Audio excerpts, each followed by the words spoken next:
Starting off, we have Selena Gomez and Justin Bieber. Selena Gomez and Justin Bieber began dating in 2011, and from there on the pair had an on and off again relationship. With that in mind, they were definitely not immune to arguments, and some of them were even caught on camera. They had many fights, but the most famous one happened when they were snapped fighting in their van at an airport. They were getting on a plane to Paris, and they got into a fight while at Princess Juliana International Airport in St. Martin. Selena was seen storming out of the car and walking to the airport by herself. She then threw her purse to the ground in frustration or to get attention, but who am I kidding, it was probably a little bit of both. Now as for Justin, he stayed inside the van for a while before eventually deciding to be with his girlfriend. In the meantime, Selena put on a happy face and met some of her fans there. Now this trip was after they got back together for the millionth time, but it seemed like both stars were miserable. Hopefully the flight was better for them both, but as we all know, they broke up for good in 2018. Next up is Taylor Swift and Travis Kelce. Recently, Taylor Swift and Travis Kelce were spotted holding hands in Malibu and went to the celebrity hotspot Nobu. Now they were photographed while sitting at their table outside, and from some of the photos taken,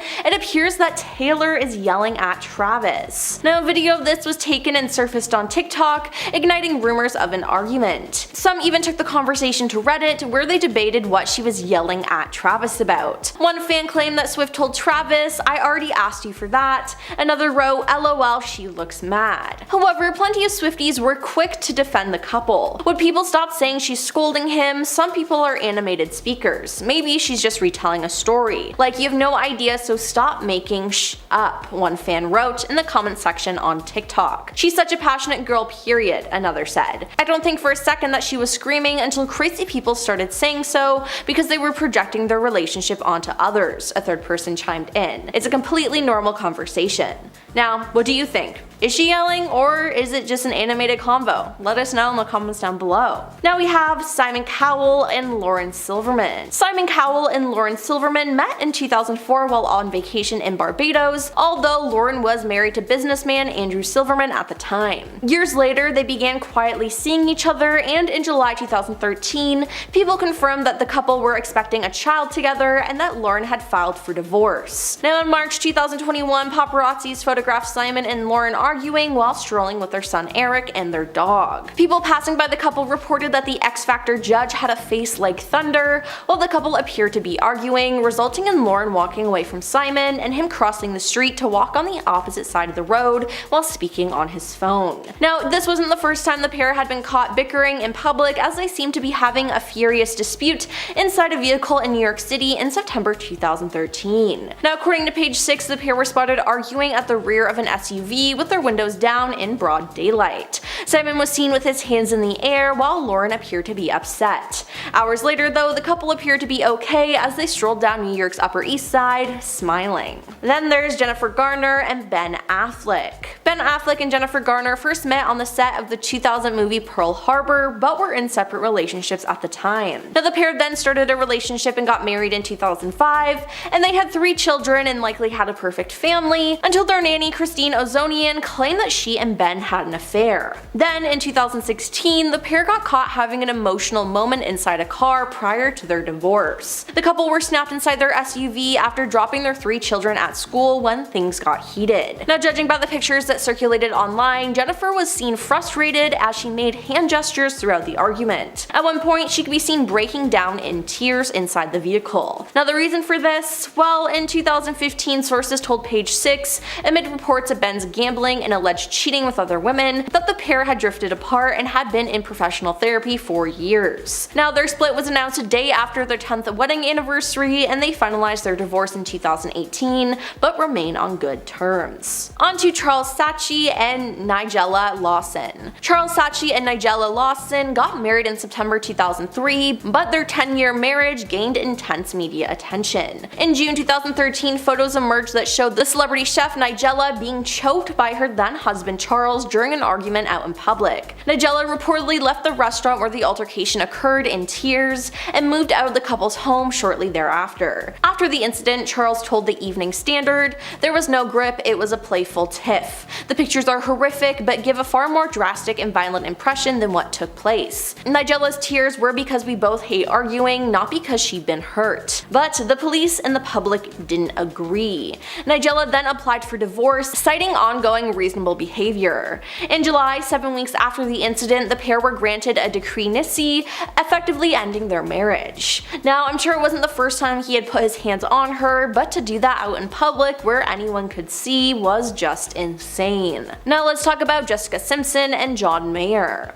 John Mayer and Jessica Simpson were together for a year in 2006, but kept fans guessing with their on-again, off-again relationship. While they were on vacation in Cabo San Lucas, Mexico, John and Jessica had a public argument that unfolded on their hotel balcony. By the looks of the pic captured by the paparazzi, Jessica was so angry at him. Shortly after the pictures surfaced, news broke that the couple had called things off. To add insult to injury, it was confirmed that they had actually broken up in these photographs. An insider confirmed the gossip to People. They broke up Sunday night, but who knows what the future will hold. This is the 12th time they've broken up. Their relationship is volatile. Last week they felt better than ever. This week things are rocky. Who knows what the future will bring. Yikes. Now I can't imagine having your breakup be recorded and photographed. Moving on to Stephen Amell and Cassandra Jean Amell. After Stephen Amell and his wife Cassandra Jean Amell have been married since 2012, but they had an incident on a Delta trip from Austin to Los Angeles that resulted in the actor being removed from the plane, according to Page 6. Now, according to the story, Stephen was yelling at his wife on the plane and seemed to be inebriated when the flight attendant repeatedly requested for him to calm down. The actor, however, was removed from the flight by an air marshal and 3 flight attendants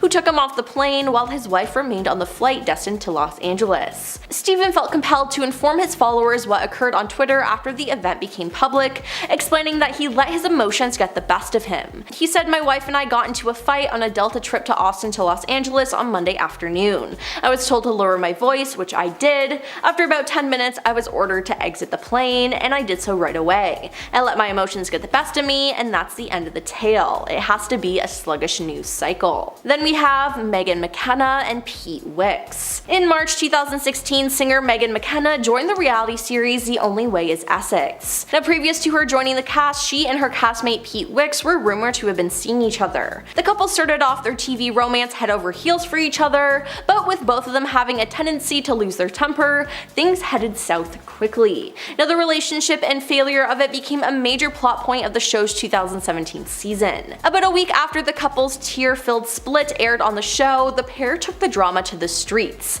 Literally, in what the Sun described as an explosive row that threatened to turn violent. Although they were apparently shooting a scene for the reality series, things got so out of hand that production staffers eventually intervened and separated the exes, who were face to face, screaming at and manhandling one another.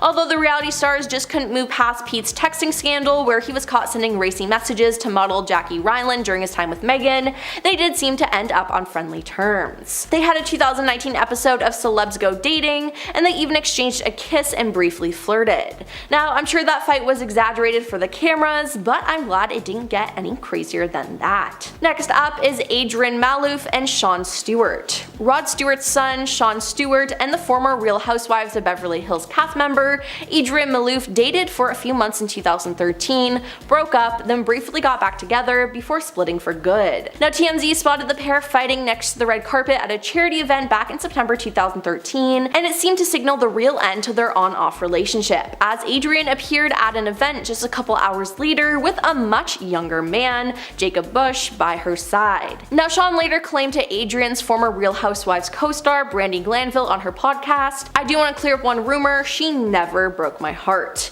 Now, regardless of what happened, fighting on the red carpet is never a good look. And finally, we have Emma Roberts and Evan Peters. Co-stars Emma Roberts and Evan Peters had a toxic relationship to say the least. Now back in 2013, cameras caught the couple in the aftermath of a serious physical fight. The New York Daily News reported that on July 7th that year, Montreal police responded to a report of a domestic disturbance in a hotel room. They discovered Evan with a bloody nose and a bite mark and arrested Emma. Now Evan chose not to file charges against her, however, and the Paps caught a dramatic scene as a distraught Emma hugged him as the news made headlines. Afterwards, the pair told US Weekly in a statement, "It was an unfortunate incident and misunderstanding. Miss Roberts was released after questioning, and the couple are working together to move past it." Number 10.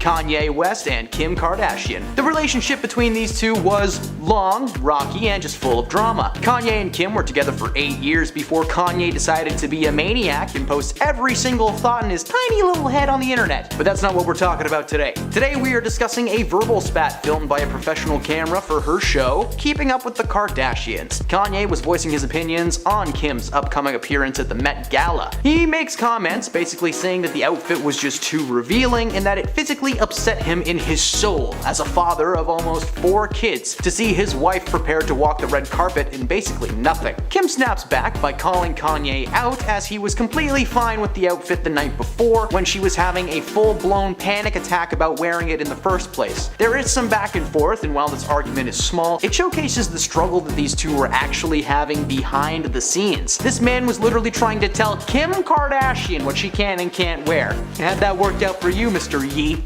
Number 9. Kendall Jenner and Bad Bunny. Earlier this year, the musician known as Bad Bunny was spotted on a night out with his boo-boo, Kendall, one of the youngest of the Kardashian clan. The two were seen together having a tiff at a Lakers game of all places. The two were sitting courtside wearing the skin of their enemies on their boots, aka snakeskin, and while the game was mostly filled with smiles and joy, there was a moment before the game got too heated where it looked like the couple may not be as close as we thought. In a short clip taken from the game, Bad Bunny leans in close to Kendall and whispers something that makes her face go from, "Ooh, I love basketball," to, "This is not the time or place." Now, at first the speculation was that there was an uncomfortable question asked and they moved on, but the way that Bunny's mouth is shaped is making many people speculate that he may have just been breathing and Kendall was getting a whiff of it. The rest of the game was fine and they had a good time, but their faces are never close to each other again. Coincidence?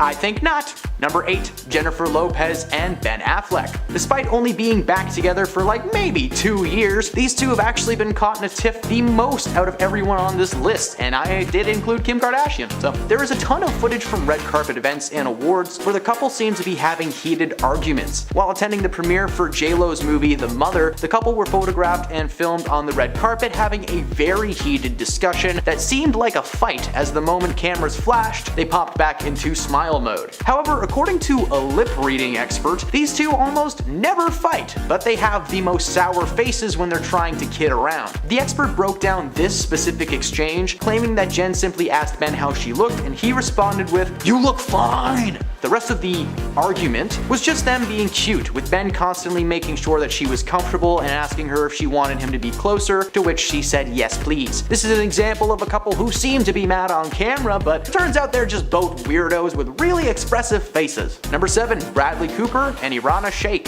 Bradley Cooper and Irana were a powerhouse couple in Hollywood. They dated for nearly 4 years before calling it quits in 2019. However, the two created many memories which fans fondly remember even today, and one of the most memorable was at a tennis tournament. Paparazzi caught what looked like a super awkward argument between Bradley Cooper and his model girlfriend Irana at the 2016 Wimbledon men's final. The video footage from that day shows Bradley whispering into his girlfriend's ear while she appears to cry and turn her head away from him. She appeared to be dabbing tears out of her eyes and then crossed her arms and refused to look at him. In this video, he then went back to watching the tennis game as she just sat there in silence beside him. Awkward! While it is not clear what the two were actually fighting about, it's obvious that Irana is not having a great day. Some suggested that the couple were fighting over his ex-girlfriend Suki Waterhouse. According to TMX, the situation was caused by severe pollen allergies, but that is the oldest excuse in the book. I get pollen allergies every time I watch the end of Coco. Number 6. Shia LaBeouf and Maya Goth. As Entertainment Tonight revealed, cameras caught the couple on video having a huge fight in July 2015 in, I'm gonna butcher this horribly, in Tübingen, Germany. The disturbing footage shows LaBeouf walking away from the argument and getting into a car with some locals, telling them that he didn't want to touch a woman, he didn't want to hit anybody, but he was being pushed. After Goth attempts to speak to him again, he can be heard saying once again that he doesn't want to touch anyone, and that it was these types of situations that made people violent. The argument was never actually specified, and many have been left wondering what specifically caused this tiff. Shia is a very passionate man, and that can cause him to fly off the rails a lot. It could have been anything that set him off. Regardless of what happened, the couple quickly worked out their differences, and Shia has called the moment embarrassing and uncharacteristic. They're still married to this day, but with Shia's reputation, who knows how long that's gonna last. Number 5. Prince Harry and Meghan Markle. This was a brutal snub that was caught live on TV. The Prince and Meghan were watching a Lakers game from a corporate box. They were joined by other A-listers that night like Adam Sandler and Kim Kardashian. Now, this fight, snub slash situation type deal took place when the infamous kiss cam made its way up to Meghan and Harry's skybox. Now, it takes a moment for them to realize what's going on. When Harry goes in for a little smoochy, Meghan rejects him and then laughs the whole thing off. Harry is visibly confused before the cameras cut to the next couple. This awkward moment made many people question why Meghan's instinctual reaction was to giggle and push him away. Now, we understand not wanting to do any PDA on camera, but it's the kiss cam. You gotta do it, it's the law. Number 4. Simon Cowell and Lauren Silverman. Simon and Lauren have been together for 8 years, and for the most part things seem to be okay. But in a heated exchange between himself and his ex, things were very different. Last year the couple were spotted walking their dog with their son Eric, and at the time of photographing, Lauren was actually pregnant. At one point the person photographing caught Simon walking in front of her in frustration. He then stopped and turned to say something to her with a face like thunder, according to the photographer. Some gestures are made before Simon gets on his phone in frustration. Now, they all continue to walk in the same direction, but not together, with Simon being seen as an angry man throughout the entire exchange. A spokesperson for Simon denied there ever being an altercation of any kind, but it's clear from the photos that were taken that something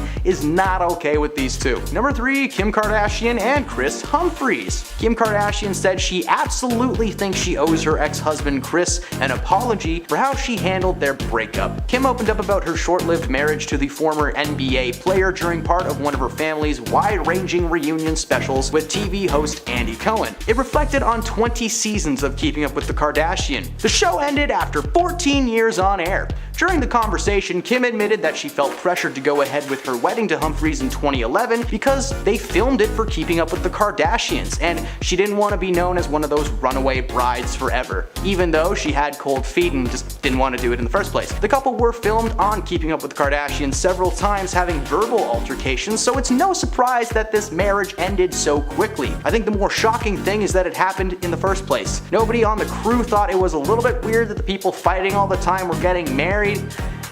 Who am I kidding? It was probably their favorite thing to film. Number 2. Kirsten Dunst and Garrett Hedlund. Even though this public fight was embarrassing, it seemed like the couple were able to shrug it off relatively quickly. I of course refer to the epic battle that took place between Kirsten and her on-the-road co-star Garrett Hedlund, who she had just recently started seeing. Although the actors had plenty in common and things started going well initially, cameras caught them having a major argument on their way to a movie theater, which was so intense that it looked like it was about much more than choosing Oppenheimer or Barbie. It appeared that something had sparked a pretty big fight as the pair continued to hurl insults at each other the entire way there. Whatever happened in the car that day, it was probably just a petty argument because they ended up dating for 4 more years. But sadly, like most good things in the world, the relationship came to an end in April in 2016. And at number 1, Beyonce and Jay-Z. Taking the top spot on this list was a 3-way altercation that actually didn't even involve Beyonce. Following the Met Gala in 2014 in an elevator created by fate itself, Jay-Z and his wife Beyonce and his sister-in-law Solange were caught on camera having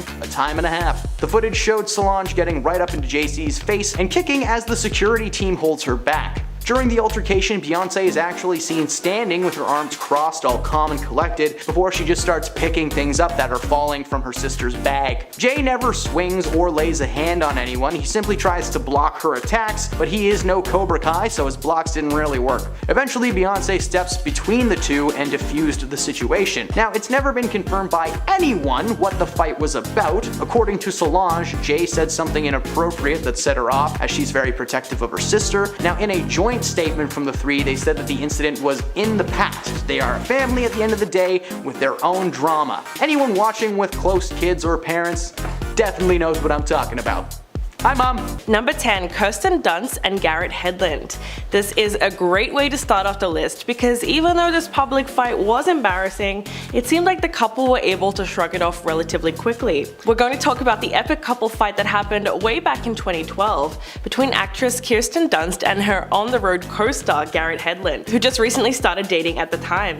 Although the actors had plenty in common and things started going well initially, cameras caught the couple having a major argument on their way to a movie theater, which was so intense it looked like it was about more than which movie they were seeing. It looked like something had sparked a pretty big fight as the pair continued to hurl insults at each other on the way. Whatever happened in the car that day, it was probably just a petty argument because they ended up dating for another 4 years. And in 2015, Kirsten said, quote, "We're the same age, we have similar backgrounds, he feels like family to me." But sadly, like most other good things, the relationship came to an end in April of 2016. Number 9. John Mayer and Jessica Simpson. If there's one thing that Hollywood knows by now, it's that John Mayer is a bit of a playboy. His reputation as a womanizer definitely precedes him, so that's why everyone at one point was really surprised to see him with Jessica Simpson. He raised eyebrows when he used the phrase sexual napalm to describe his romance with Simpson and even compared her to a certain illicit substance that he said he couldn't get enough of. The couple dated for a year, but they broke up several times throughout their relationship. In fact, sources close to the couple told people that things were always on and off between the pair and they had arguments constantly. Unfortunately, 2006 marked the year that they decided to finally split for good. The couple was on vacation in Mexico when there were photos snapped of them arguing on the balcony of their room. Jessica looked like she was in tears and it was undoubtedly a breakup. The news of their split came shortly after the photos were released, meaning there's a good chance that the paparazzi actually captured the moment when Jessica and John called things off for good. Number 8. Adrienne Maloof and Sean Stewart. Apart from their almost 20-year age difference, it seemed like there were a myriad of other issues that plagued the brief relationship between Rod Stewart's son, Sean Stewart, and former Real Housewives of Beverly Hills cast member Adrienne Maloof. The couple split up after having a blowout fight on the red carpet. According to eyewitnesses, the duo arrived separately and Adrienne walked the red carpet with an even younger man, 24-year-old Jacob Bush. TMZ spotted the pair fighting next to the red carpet at the charity event, which definitely marked the end of their on-again, off-again relationship. The argument between them got heated and Sean could be seen storming off, telling his ex, "I'm done," when her date tried to approach him. Stewart later claimed to Brandy Glanville on her podcast, quote, "I do want to clear up one rumor. She never broke my heart." But when it came time to explain the bizarre public fight, the reality TV star only told Star Magazine, quote, "I have a lot of changes going on in my life. I went through a period of darkness and I am much happier now than ever. Things are good." Number 7. Bradley Cooper and Irina Shayk. Bradley Cooper and Irina Shayk were one of the power couples in Hollywood. The two dated for nearly 4 years before calling it quits in 2019. However, the two have created many memories which fans fondly remember, even one of them at the famed tennis tournament. Paparazzi caught what looked like a super awkward argument between actor Bradley Cooper and his model girlfriend at the 2016 Wimbledon's men final. In the video footage from that day, Bradley was caught whispering into Irina's ear while she appears to cry and turn her head away from the actor. She appeared to be dabbing tears out of her eyes and then crossed her arms and refused to look at him. In the video, he then went back to watching the tennis and she just sat in silence beside him. While it's not clear why the two were really fighting or what they could have been possibly fighting about, but that didn't stop people online from speculating wildly the way the internet loves to do. Some even suggested that Bradley and Irina were fighting over his ex-girlfriend Suki Waterhouse. Although it feels like you can almost cut the tension with a knife, TMZ later reported that sources close to the couple claimed Irina was simply battling pollen allergies. Well, it really could have been anything. Number 6. Jennifer Garner and Ben Affleck. The stars were photographed having a very emotional moment inside a car prior to their divorce. Back in 2016, the pair were arguing in their SUV after dropping their 3 children at school when things started to get really heated. Just looking at the picture that has been circulated online, you can tell that Jennifer was getting very frustrated with whatever Ben was saying, and she proceeded to make hand gestures throughout the argument, probably because she felt like she wasn't being heard. At one point, she can actually be seen breaking down in tears inside the vehicle. But this instance wasn't a one-off, and recently it seems like Ben has a lot of explaining to do. The 49-year-old was caught earlier this year puffing on his cigarette fiercely while appearing to be in another fight with Jennifer on the streets of Los Angeles. The exes appeared to be locked in a heated conversation outside her car just hours after it was revealed that Ben and his now fiancée Jennifer Lopez bought a $50 million home together.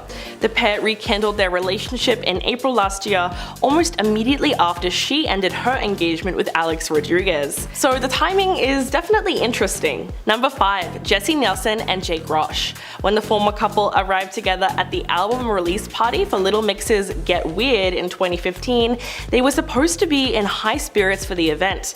But the evening soon took a turn for the worst, as somehow it ended up with Jessie crying. It was reported that Jessie allegedly had a massive fight with her then fiancé before she decided she had had enough and stormed out. A source told the Daily Mirror newspaper that the girls had been having a great night, drinking and even dancing on the tables the whole night until the early hours. But somewhere around the AM, Jessie and Jake had a tiff, and Jake stomped off to a nearby hotel, and Jessie was clearly sobbing and she took a cab home. The singer was spotted leaving the venue in London and hopping into a cab in the early hours of the morning with makeup smudged around her face and eyes bloodshot after the fight. The couple announced their split the following year, so it looked like in this case the fight may have been indicative of a larger issue in their relationship. According to reports, the reason they split was because Jessie wanted to start a family, but Jake, who was only 24, felt that he was too young to be a father and that they had the rest of their lives to have children. Number 4. Selena Gomez and Justin Bieber. Their infamous on and off again relationship was definitely not free from arguments, and some of them were caught on camera. Right before Selena and Justin got on a plane to Paris, they got into a huge fight while at Princess Juliana International Airport in St. Martin, and unfortunately it looked like a massive one. In the video, we see Justin and Selena sitting in their car outside the airport in St. Martin before their Paris flight. Selena storms out of the car, walks into the airport by herself and throws her bag on the floor. Justin didn't immediately follow her, instead he chose to sit in the car for a little bit, which probably made her even more mad. When he did enter a few minutes later, she was chatting with a fan that had a baby, and Justin came over and they silently walked to their flight. You could tell both of them were equally frustrated, but in 2014, this was only one of the many public fights that the couple would go on to have. In fact, after their romantic trip, they went to Paris Fashion Week, which led to more arguing because Justin reportedly went to dinner with Kendall Jenner and partied with her at the same party that Selena was at. She flew out the next morning alone, leaving Justin in Paris, and then deleted him off Instagram. Number 3. Johnny McGade and Courtney Cox. These two are also known for their on-again, off-again relationship, and after getting back together once again after a brief split, the actress and her musician boyfriend were seen arguing outside a West London restaurant and appeared to be exchanging heated words as they dined outside during Courtney's visit to the British capital. In one shot, the former Friends actress can be seen waving her arms and phone in front of Johnny's face, while in another she looks frustrated as she held her head in her hands. Not long after, she gave her then fiancé the silent treatment before getting to her feet to leave the restaurant. For some background, the pair have been engaged, unengaged, and living separately for the majority of their relationship, even though they've been together for 7 years. And so this argument really fueled rumors of more relationship problems. The argument was reportedly about the couple planning their nuptials when they started fighting about the finer details, and insiders told reporters that the couple couldn't agree where they would live, as Johnny supposedly wanted to move back to the UK and Courtney wanted to remain in LA. Number 2. Christopher Hivju and Guy Mulvere. If you forget about about Season 8, Game of Thrones was really an epic TV series that took over the world as soon as Season 1 hit and made several of its stars household names. Norwegian actor Christopher was one of the stars who appeared in the series over the years, but it was his public fight with his wife, Gry, who is a photographer, that really got people talking. They say that redheads are known for their temper, so it seems like these two are really perfect for each other. The couple were spotted having a heated argument as they were shopping in Los Angeles, as Gry had reportedly been looking for a new dress. No one really knows what the fight was about, but onlookers claimed that their argument lasted for over an hour and escalated very quickly. During the fight, you can see the actor raises his hands in the air in frustration, while his wife, who looks incredibly distraught, has her eyes to the ground the whole time. The fight continued before they both stormed off. Just goes to show you how celebrities are normal people too. Number 1, Shia LaBeouf and Carolyn Foe. Yes, he's back on the list because the actor has a seriously extensive track record of public spats. Shia LaBeouf is fairly well known for his outlandish behavior, where he frequently just takes it way too far by getting kicked out of a performance of Cabaret or being arrested for public drunkenness in 2017. But this fight dates back to 2012 when he and his then girlfriend Carolyn were caught fighting on camera and having a tearful exchange on the side of the road in LA. It was then that rumors started circulating about the extent of Shia's involvement in the sex scenes in Lars von Trier's Nymphomaniac, which were reportedly real. So naturally his girlfriend would be upset. She did not seem too thrilled that her actor boyfriend Shia had shared an intimate scene with his co-star in the movie. But Carolyn was pretty quick to deny the fight, telling the New York Daily News, quote, "It's none of anybody's business. Everything is fine with us. It was nothing affiliated with this movie." Although that might be true, clearly something had caused the couple to have a public screaming match on the side of the road in broad daylight. And just like that, in November the same year, the couple had officially decided to split for good. Starting off our list at number 10 today, we have Beyonce and Jay-Z. Back in January of 2015, Beyonce and Jay-Z had anything but a quiet sushi night, as the megastar couple was captured getting into it at Sushi Park restaurant in Los Angeles. In released photos, Beyonce could be seen yelling at her husband. And later, OK Magazine would then speculate that the altercation happened because Jay-Z's non-stop cell phone use during dinner. However, like many mysteries and the fact that the couple usually tends to keep their private life, pretty private, no one can say for sure what the two may have been arguing about. However, this wouldn't be the couple's first public fight, since back in 2014, the couple had an infamous elevator incident that first brought potential difficulties in their relationship to light, and both have explored marital conflict in their albums 444 and Lemonade respectively. But it seems like all is well now as they continue to gush about each other in interviews, and back in 2017, Jay-Z also said he was really proud of the art Beyonce was releasing, and he also noted that she was amazing. Coming in number 9, Emma Roberts and Evan Peters. Just before Emma Roberts and Evan Peters split for good, the American Horror Story co-stars in 2013 were caught on camera while they had a pretty serious physical fight. While it may have seemed at the time that the two were actually a perfect couple in Hollywood, it was anything but perfect. When the two stars started to make headlines after they had a pretty public fight in Montreal, the New York Daily News would then report that the Montreal police had to attend to the scene after people called in a domestic situation. When the police showed up to the couple's hotel room, they would find Evan with a handful of injuries, which included a bloody nose and a bite mark. The police then opted to arrest Emma on the scene, even after Evan chose not to file charges against her. Although Emma was released, the paparazzi would then capture her breaking down when she learned the news had reached the media. Hey my little peaches, are you liking this video so far? If so, don't forget to give it a thumbs up and subscribe to the channel. Coming in number 8, Miley Cyrus and Liam Hemsworth. When Miley Cyrus and Liam Hemsworth posed at the LA premiere of the Avengers Endgame in 2019, their red carpet smiles didn't last too long, as the two widely displayed their different styles and tensions between them were pretty palpable. When Miley couldn't stop talking about how she wanted to let her hair down and have a crazy fun night out, Liam was there to support his brother Chris and was hoping to have a fairly chilled evening. And it appears neither of them would end up leaving the red carpet happy at the end of the night, as Miley did Miley, as she was seen vamping it up for photographers, and her Aussie actor hubby at the time grew increasingly uncomfortable, resulting in the famous duo getting into their first major fight as a married couple. And you could even see Liam at one point on the red carpet telling Miley to behave. After the two then walked off the red carpet, Liam would then angrily accuse Miley of turning the premiere into the Miley show, and once the couple got home, a source would then reveal that they got into a big fat argument. And then jump to the day, Miley wrote a song called Flowers that highlights their relationship and how it was never perfect. And it's been #1 on the billboards for the last 3 weeks, and she even took a jab at Liam in the music video by wearing the suit he wore that night on the red carpet. At #7 we have Jennifer Garner and Ben Affleck. Before Jennifer Garner and Ben Affleck decided to go their separate ways, the world was pretty shocked to learn that their marriage was anything but perfect. While there were plenty of rumors in 2015 that suggested Ben had been unfaithful in their marriage with the family's former nanny, after the couple returned home from vacation, a fight would break out shortly after, and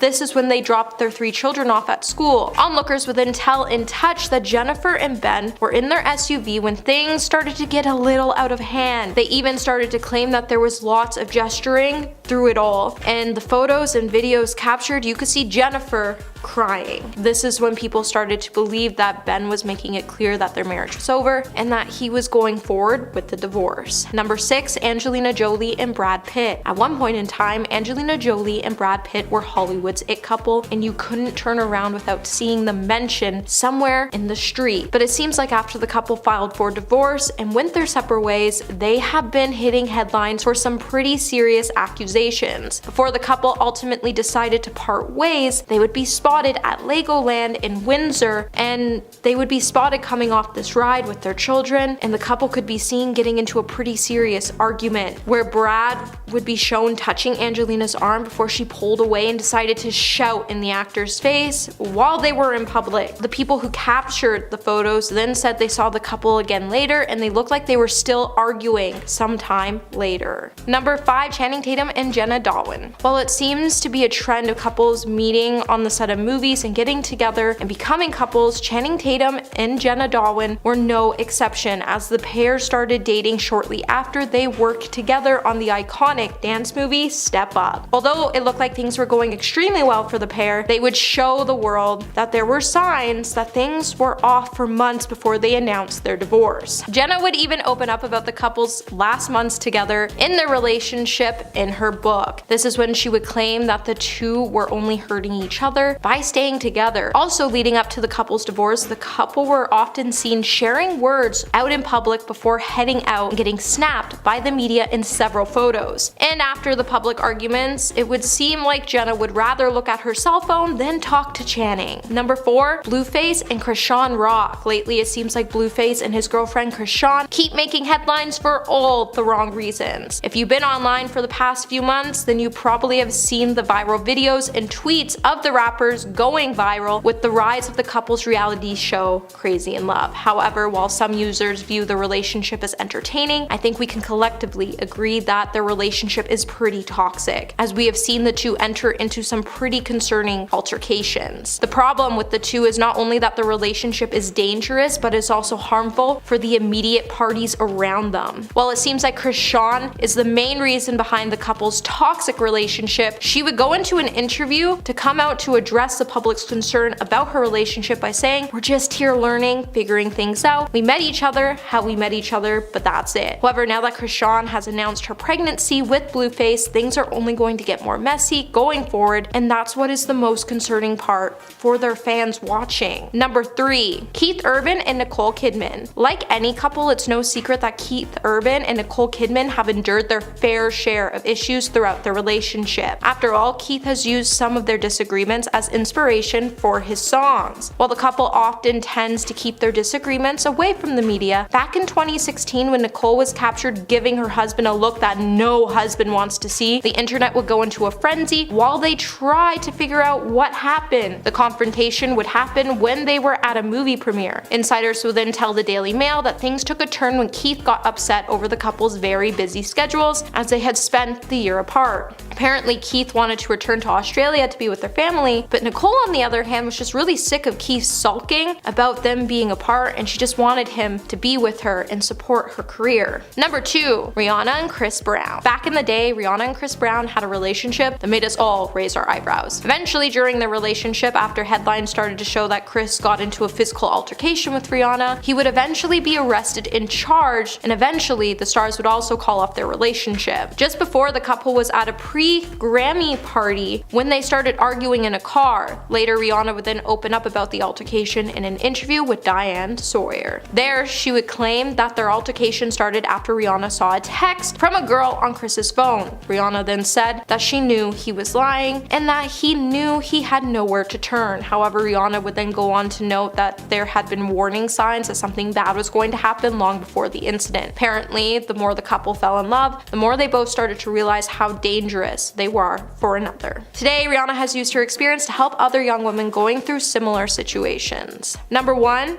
Mia Goth and Shia LaBeouf. Just before Mia Goth and Shia LaBeouf decided to split, they had quite a habit of getting caught on camera having these really public fights. Just before the two started dating, Shia actually met and fell in love with Mia Goth on a set of their movie, and eventually they decided to walk down the aisle. While the couple has now gone on their separate ways, they were involved in some pretty high profile and public fights while they were in Germany. In a viral video in 2015, the two could be seen screaming at each other. The footage in that video would then show Shia walking away from the scene and getting into a car as he explains that he didn't want to hurt Mia. Then a source would confirm that apparently when Mia tried to talk to Shia again, he would then respond to Mia by saying he was being pushed and he didn't want to be aggressive. First off, we have Tom Cruise and Katie Holmes. Try to find one person in your life who thought Tom and Katie made a cute couple. Spoiler alert, you won't. From Cruise's cringe-worthy couch jumping antics on the Oprah show to Katie's revelation that she'd had a crush on Tom as a little girl when Tom was in his late 20s. There was nothing sweet about this odd, icky pairing. Both fans and Hollywood elite alike were left scratching their heads,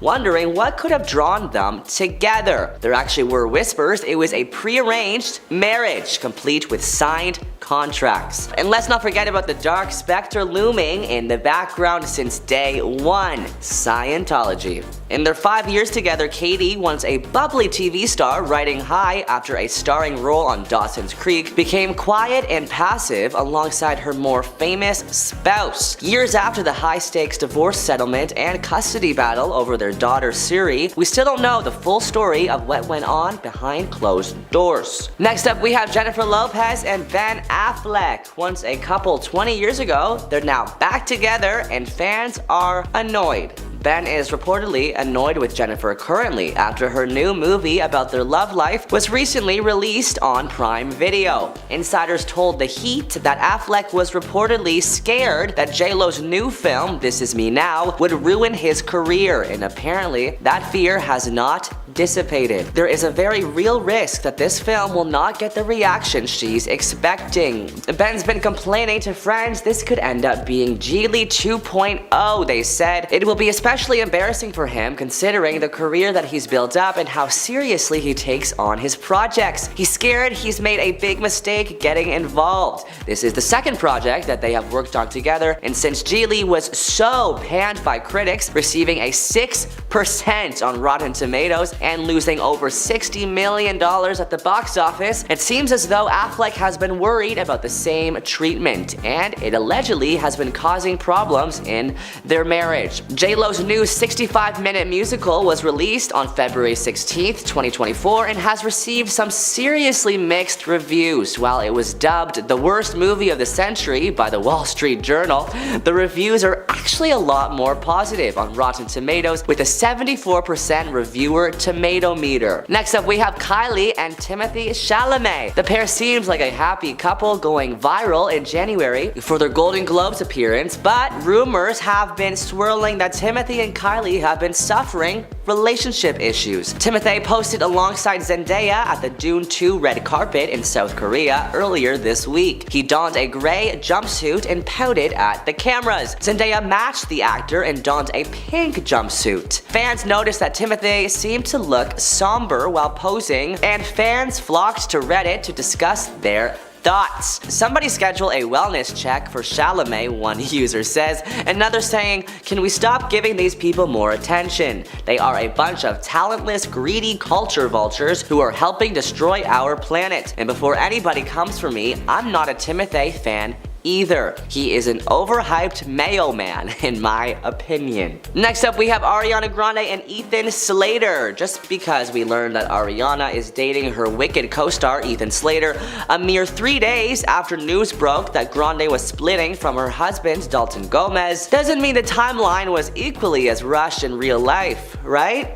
Well, according to sources, it appears Grande was still working on her relationship with Gomez when she flew to the UK to film the musical movie Wicked in December 2022, though a source told Us Weekly that the couple were having issues and the distance did not help. Meanwhile, Grande's alleged new boyfriend, who is known for playing SpongeBob SquarePants on Broadway and will also be playing the Munchkin Bach in Wicked, was also in a committed relationship when the filming began. In fact, Ethan Slater had been married to his high school sweetheart Lily J since 2018 and welcomed his first child with her sometime in 2022. Rumors that Ariana and Ethan had been cheating on their partners began circling, and fans are not having it. One Reddit user wrote, quote, "She is a 30-year-old grown woman. Zero excuses for being a homewrecker. That man had a newborn baby. Selfish beyond measure." Adding, a newborn and wife whom Ariana hung out with on multiple couples outings. The wife considered Ariana a friend. Another user wrote a detailed thread on the situation saying, quote, "For the past couple years, she'll do anything to preserve her happiness at any cost, even when it's messed up. It was inevitable that she was going to get divorced before she got married, and she has a long pattern of not being able to be single and going from one guy to the next. The one time she was single, she threw herself into work, and as soon as her tour was over, she was with somebody else. The Ethan Slater thing is messed up and inexcusable because of the fact he has a child. I genuinely believe that the biggest root of all of it, not even her unresolved trauma, is the fact that all the people in her life, whether it's her team of 10 plus years, her stage mom, or her half-brother, they all rely on her and are thus always supportive yes men. Our next hated Hollywood couple is Justin and Hailey Bieber. Fans want Selena back. Even Hailey wants Selena, it seems. In a string of tweets from a decade ago, Hailey expressed her happiness for Justin Bieber and Selena Gomez's relationship, and now, reading those tweets back, it's a bit awkward. Some of Hailey's tweets include, "Selena Gomez is so cute, don't argue, bye." And "I'm for sure 100% team #Jelena." Another of her tweets read, "Seriously though, she's beyond flawless and he's Bieber. They are the perfect relationship. I am forever alone." Next we have Shawn Mendes and Camila Cabello. While they have been friends for years, it wasn't until July 2019 when Shawn and Camila announced they were officially dating. The couple had already collaborated on several hit songs together, including their smash hit Señorita, and it seemed as if working on music so frequently is what eventually led them to form a relationship. But since going public with their romance, fans have not been convinced their pairing is genuine, with many speculating whether the whole thing was just one big PR stunt to further promote their careers. Given that they've had a lot of success with their collaborations, pairing up and telling the world a relationship came out of their frequent studio sessions isn't that hard to believe, but fans have plenty of reasons to believe this romance is nothing but smoke and mirrors. Once their second single Señorita was released in June 2019, both singers appeared very affectionate towards each other, both on stage and behind the scenes. The following weeks, Camila and Shawn were seen everywhere, sharing plenty of date nights as their song continued to climb up the charts, eventually reaching the top spot on the Billboard Hot 100 and selling well over 4 million million units in the US alone. By July, the pair went public with their romance, but it was not long before people started speculating whether their supposed love for one another was a PR stunt to help push sales. Fans on social media were quick to voice their opinions about the news of Camila and Sean dating, with one person saying, which was the worst attempt at a fake relationship PR stunt to promote a collab?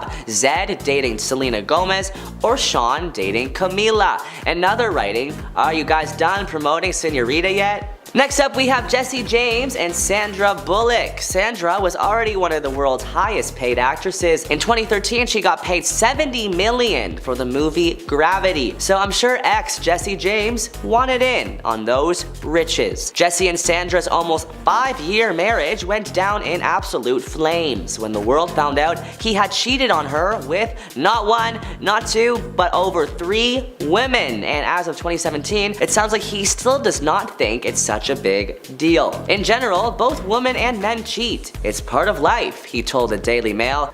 Okay, we have a feeling Sandra would disagree. Next up, we have Miley Cyrus and Luke Hemsworth. Fans think they initially got together to promote their new movie. Cyrus and Hemsworth met in 2009 on the set of The Last Song, the movie adaptation of the popular Nicholas Sparks novel. Shortly after filming Wrapped, the two confirmed their romance when they had a PDA-filled goodbye at the airport. Actor Alex Emanuel, who watched their full-on makeout, said the ultra-romantic exchange was like a scene out of an old movie where the guy is getting on a train and they're saying their goodbyes. After an on and off relationship for 10 years and the actors getting married, they finally split up in 2019. Miley Cyrus's rep exclusively confirms to People that the couple had split. Quote, Liam and Miley have agreed to separate at this time, the rep said. 3 days later, Hemsworth addressed the separation in an Instagram post, writing, just a quick note to say that Miley and I have recently separated. I wish her nothing but health and happiness going forward. Next up, we have Khloe Kardashian and Tristan Thompson. The pair is still seen together co-parenting on The Kardashians, their show, but fans think Khloe needs to be stricter with him after he was caught cheating on her not once but 2 separate times. Lastly, we have Angelina Jolie and Billy Bob Thornton. Angelina Jolie and Billy Bob Thornton's relationship began with the actor cheating on his girlfriend, Laura Dern. From there, the couple proceeded to wear each other's blood in vials around their necks and show off major PDA on the red carpet, all of which turned fans off. Number 10. Nigella Lawson and Charles Saatchi.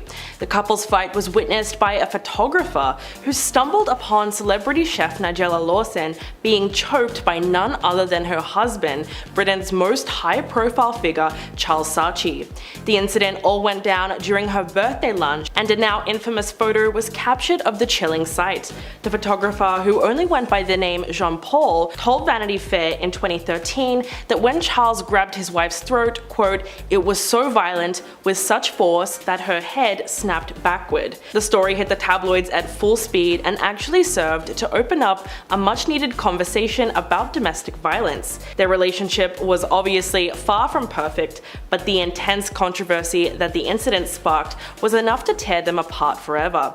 That same year, Charles filed for divorce from Nigella after 10 years of marriage.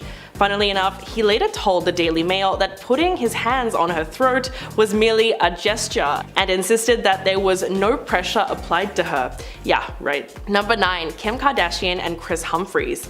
Their 72-day marriage had certainly shown signs that it was going to end quickly. A few days before Kim divorced Kris on day 68, the couple was spotted arguing in their car while out on a dinner date in Hollywood. The newlywed couple were photographed heading back to Kim's car after dinner, and you could visibly see the tension in the air. Kris looked fed up, and Kim was giving her new husband the death stare while yelling and waving her hands at him as the argument began to escalate. This very public fight was indicative that their relationship was on the rocks, because that same year Kim went on to file for divorce and got the marriage annulled. The Los Angeles Times even reported that Kim had only married him to increase ratings on Keeping Up with the Kardashians. The best part was that Kris asked for a $7 million divorce settlement from his ex-wife. Otherwise, he threatened to make her endure an ugly public trial. But the NBA star ended up walking away with literally nothing.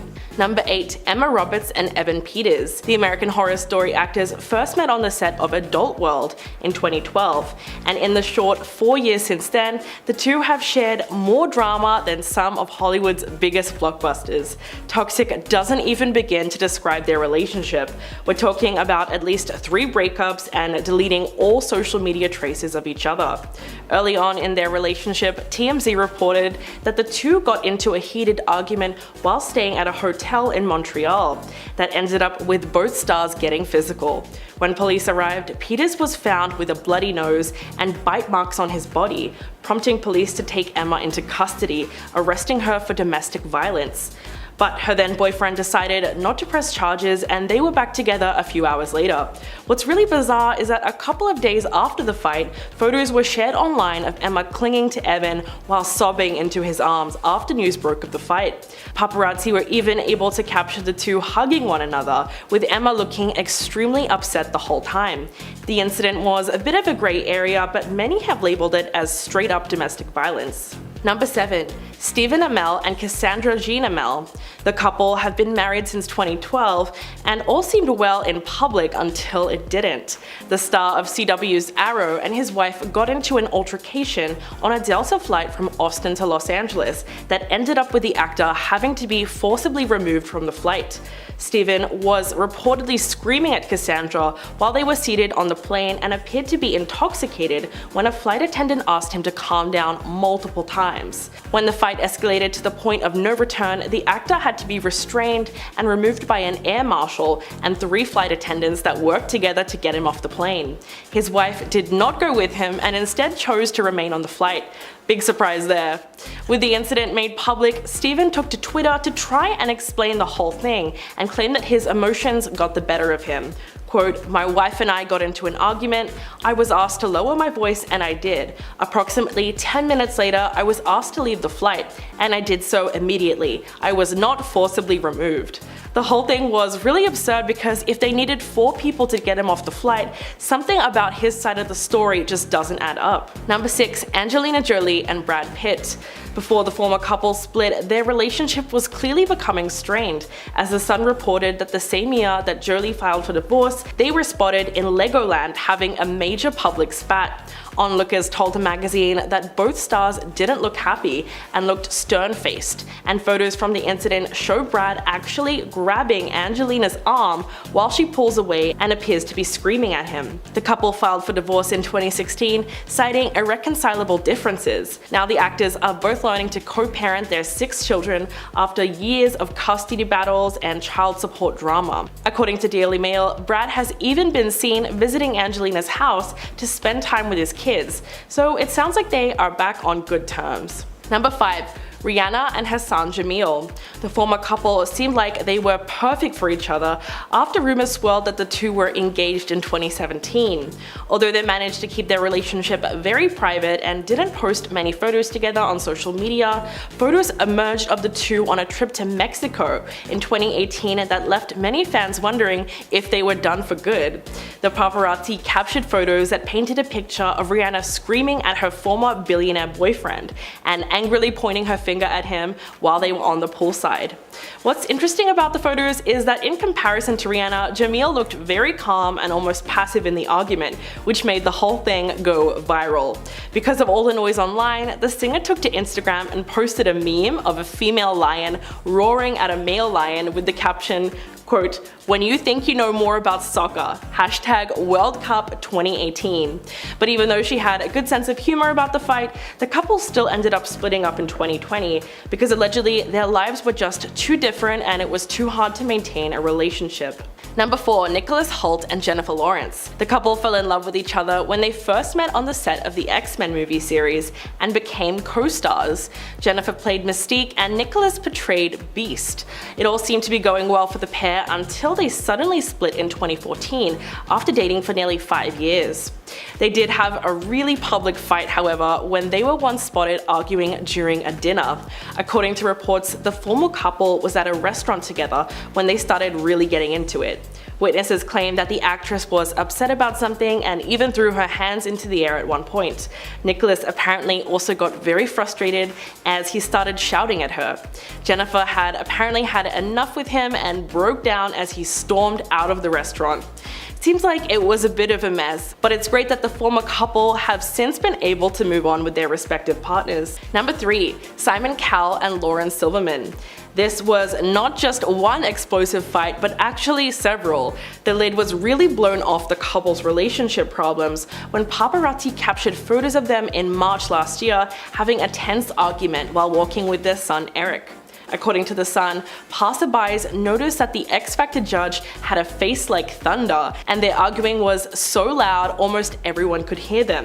In fact, it was reportedly so bad that Lauren got fed up and had to walk away from Simon, while the former American Idol judge decided to cross the road to the other side to put some distance between them, and he walked the rest of the way on the other side of the street. But that wasn't the first time that the pair had a fight in public. In fact, back in 2013, the couple were seen shouting at each other inside a car in New York City. They were even photographed in the middle of an altercation while sitting in the back of an SBU in broad daylight with their windows down. Simon had his hands in the air and Lauren looked like she was crying. I guess it goes to show you that celebrities really are just normal people. Number 2. Beyonce and Jay-Z. Yes, I'm about to talk about the infamous sushi fight. So in 2016, the paparazzi caught the power couple dining at a sushi park restaurant in LA. And from the photos which surfaced online, we can tell that they really got into it. It showed them having anything but a pleasant sushi date. Beyonce was yelling and waving her finger at Jay-Z while he looked like he was glued to his phone the whole time. They say that it's rude to use your phone at dinner, but even worse, he just seems like he wasn't listening to her at all. The truth is, we'll never know what started the public argument, but it wasn't the first intense fight that they've ever been in. This all took place 2 years after the bizarre elevator fight at the 2014 Met Gala between Jay-Z and Beyonce's sister Solange, when she started attacking him by punching and kicking him in an elevator, all while the bodyguards eventually had to restrain her. It was really quite funny because Beyonce was just standing there and watching it all unfold. The three artists did make a joint statement about the incident, which read, quote, "They both have apologized to each other and we have moved forward as a united family." And coming in at number 1, Shia LaBeouf and Mia Goth. The controversial actor Shia LaBeouf has had some seriously messed up allegations brought against him in recent years, but this fight was just so bizarre that it deserves a place on the list. The actor and his former longtime girlfriend Mia Goth, who has recently starred in the horror movie X, got into a heated altercation in Germany in 2015 that was all captured on video. The argument occurred on the streets and got so bad that a few locals had to intervene. Shia was heard shouting, quote, "I don't want to touch a woman, I don't want to hit a woman, but I'm being pushed." He then got into a random person's car and had them drive him to the airport. He later told that same person that if he had stayed there, then he would have taken her life. But they seem to have made up after the fight and even got married in 2016 in Las Vegas, only to split up 2 years later. The relationship was probably a complicated one because in 2020, People magazine reported that the pair was spotted together wearing wedding rings. Hopefully they parted for good because they seem to be extremely toxic together. First off, we have the 2024 Grammys. While Jay-Z was accepting his award, he took his mic time to look at his wife Beyonce in the audience and ask the Grammys why they have never given her album of the year. People were stunned, and so was Beyonce. Body language expert Judy James told The Mirror that Beyonce tried to hide her facial expressions with her white hat during her husband's acceptance speech. The expert believes that, quote, "A loyal husband can be a dangerous thing, no matter how much they show love, plus an intrinsic drive to defend and protect." Judy shared that most women of today's era would prefer to stand up for themselves. Quote, you can argue Jay-Z has his heart somewhere in the right place in terms of velour, but Beyonce's frozen-looking symmetric smile seems to hint that she might just be feeling as mortified as many women would. She added, Judy shared, moaning about not getting an award means next year's awards will be poignant for Beyonce. If she fails again, she'll be hurt. But if she wins it, the hint will be that Jay-Z nailed it for her, rather than her own talent. Beyonce holds the record of winning the most Grammys ever, however, she has never received the Album of the Year award. Next up, we have Jay-Z's cheating scandal. In 2013, rumors came out that the rapper had been cheating, and then there was #ElevatorGate that trended when Solange Knowles attacked Jay-Z while sister Beyonce stayed silent. More recently, Jay-Z's album 444 alluded to him being unfaithful. He wrote, "Look, I apologize, often womanize, took for my child to be born to see through a woman's eyes." The rapper and Beyonce had planned to do a joint album, but ended up doing solo records instead.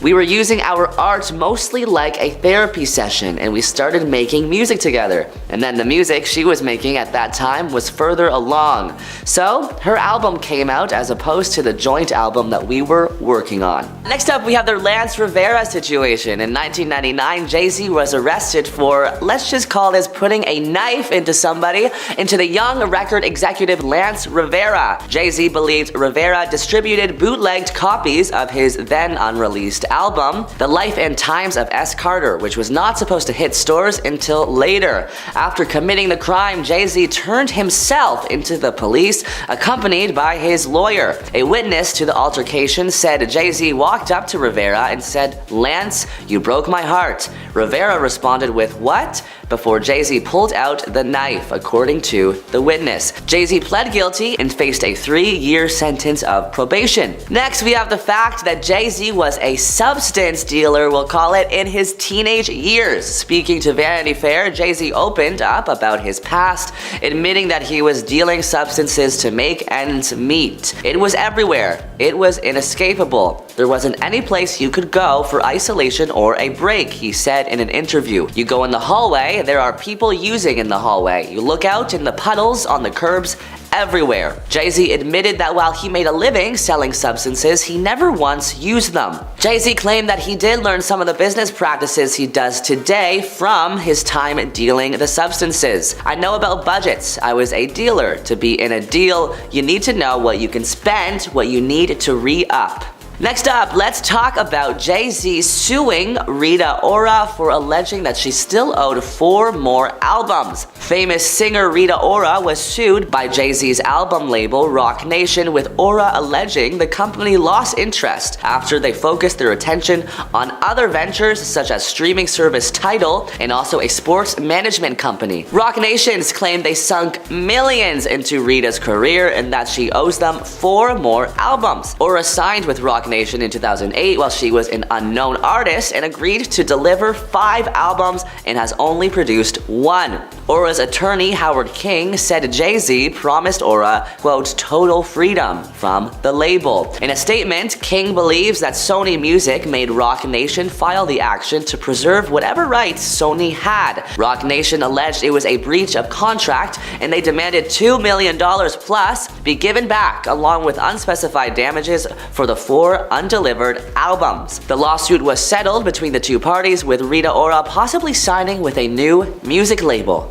Next, let's discuss Jay-Z being arrested for gun possession. In April of 2001, Jay-Z and 3 other men were arrested outside a Manhattan nightclub and held on charges of illegal gun possession. Police said that Jay-Z was detained when his bodyguard Hamza Hewitt was allegedly found with a firearm in his waistband. Hewitt, Jay-Z, and 2 other individuals were all charged with 3rd-degree criminal possession. The case was delayed until October 2001 when Jay-Z entered a plea of not guilty and was found not to have been part of the possession, but did face 3 years probation for his 1999 incident with Rivera, which we just talked about. Jay-Z also went under fire for his decision to host his famous Oscars after party in 2022 at the controversial Chateau Marmont Hotel. Every year, the rapper hosts one of the starriest parties of the night, known as the Gold Party, with attendees in previous years including Rihanna, Reese Witherspoon, Kanye West, and Kim Kim K. His last party, which was held pre-pandemic in 2020, was at the Chateau Marmont. But Jay-Z's plans to throw the 2022 event in a lounge space at the Sunset Strip Hotel have been met with criticism due to an ongoing boycott of the property by some of its workers and celebrity guests over alleged racial discrimination at the venue. Kurt Peterson, the boss of workers union Unite Here Local, said in a statement, quote, "For Jay-Z to choose the Chateau Marmont for their gold party is shockingly insensitive. They must move their event and choose an after-party hotspot that treats its workers, especially black women, with dignity and respect. Jay-Z has a responsibility to do better," he added. "We hope Jay-Z joins Gabrielle Union, Issa Rae, Quinta Brunson, Ashley Nicole Black in boycotting Chateau Marmont." The union even organized a picket line outside the bash beginning at 8 p.m. the night of the party. In 2020, The Hollywood Reporter published an investigation of allegations against the Chateau Marmont, with employees claiming that Black and Latino visitors were stopped and questioned when they were arrived more than white guests, claims that were confirmed by a representative for comedian Tiffany Haddish. The Chateau's law firm said at the time that workplace issues are regularly raised, as at any business, and swiftly investigated and addressed, adding that a whistleblower line is in place for employees to report issues or concerns directly to outside integrity counsel. Next, let's discuss 4040, Jay-Z's old nightclub. His nightclub 4040 was reported to have bounced checks. In 2003, reports claimed that two companies filed separate lawsuits against Jay-Z's nightclub for a total of $46,000 in unpaid bills to the two businesses that complained, claiming that they received rubber checks from 21's Inc., the rapper's company. Ronald Mark Associates was to be paid $18,000 for manufacturing 30 custom tables, but only received $5,000. Ron Berkowitz, a spokesman for 4040, downplayed the allegations, claiming the bouncing checks are a bum rap. Berkowitz said one suit was settled for $8,000 on November 2nd, 2003. The second lawsuit was without merit, but said they were countersuing Ronald Mark Associates after they couldn't deliver tables as promised before the opening night. The next point is a bit shocking. Jay-Z reportedly shot his own brother when Jay-Z was only 12 years old. He said he did it because his brother stole one of his rings. How did he get the firearm? "I went to someone's crib, someone's house, and got it," Jay-Z said, explaining how easy it was at the time to acquire a firearm.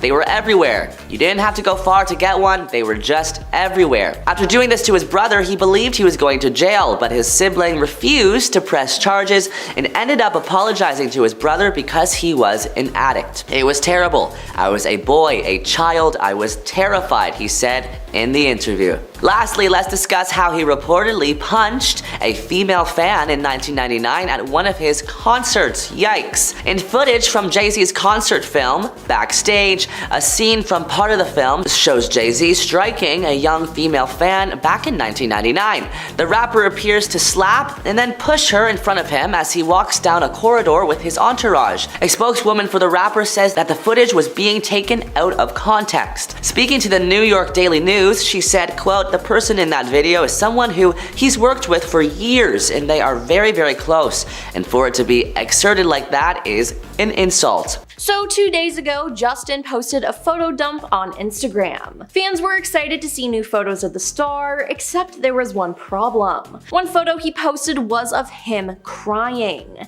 Now this had fans speculating, did Hailey and Justin break up? Because this theory has been floating around for a while now. "Are you okay, bro?" one fan wrote, as another added, "It'll be okay, bro, peace of mind to you, sooner than later, friend." And "Who made you cry?" another fan asked. Now on his post though, Hailey commented, "A pretty crier." She appeared to further squash the speculation of any marital issues as she reposted a thirst trap of Justin.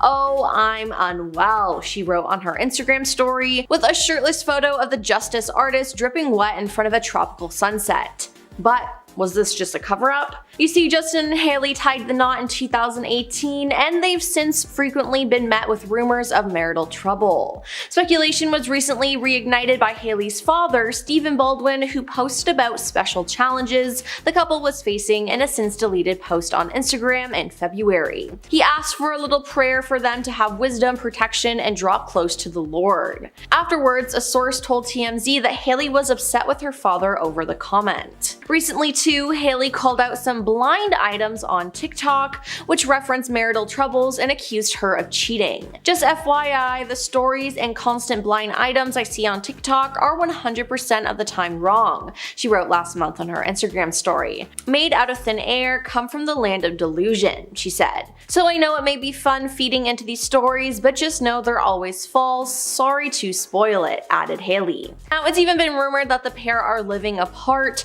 and people are even more convinced about this due to Hailey not posting any Easter pictures with Justin. Now, there's always been a lot of controversy and concern over this couple's relationship, and I honestly don't think that the rumors will ever end. One of the biggest rumors is about Justin's on and off again relationship with Selena Gomez and the real reason he married Hailey. Now, we all know that Justin and Selena were on and off, and the last time they were spotted together was in 2018, just 2 months before he announced his engagement with Hailey. Fans, and myself, actually believe that Justin had proposed to Selena when they were together, only for him to get turned down. Justin then rekindles his romance with Hailey, and they shared the news of their engagement. Why hurry though? Maybe it's because Justin thought marriage would solve his problems, as this was something he's admitted to believing once in the past, which was wrong. But others think he married Hailey so he could get his visa. The rumor began when DJ Khaled and Drake's song Popstar resurfaced online. Justin is seen in the music video mouthing the lyrics "Ariana, Selena, my visa," which some people believe refers to the girls he's been with. Now, fans speculate that "my visa" is referring to Hailey, which is honestly just funny to me. Now, for those of you who don't know, Justin is a Canadian citizen. He has allegedly always resided in the US on what's known as the O1 visa, which is for individuals with an extraordinary ability in the arts or extraordinary achievement in motion pictures or television industry. Now, unfortunately for Justin, the O1 visa is a non-immigrant visa and it doesn't lead to permanent residency, which is what he needs to be a citizen. Now, a US marriage green card allows a foreign spouse to live and work in the country,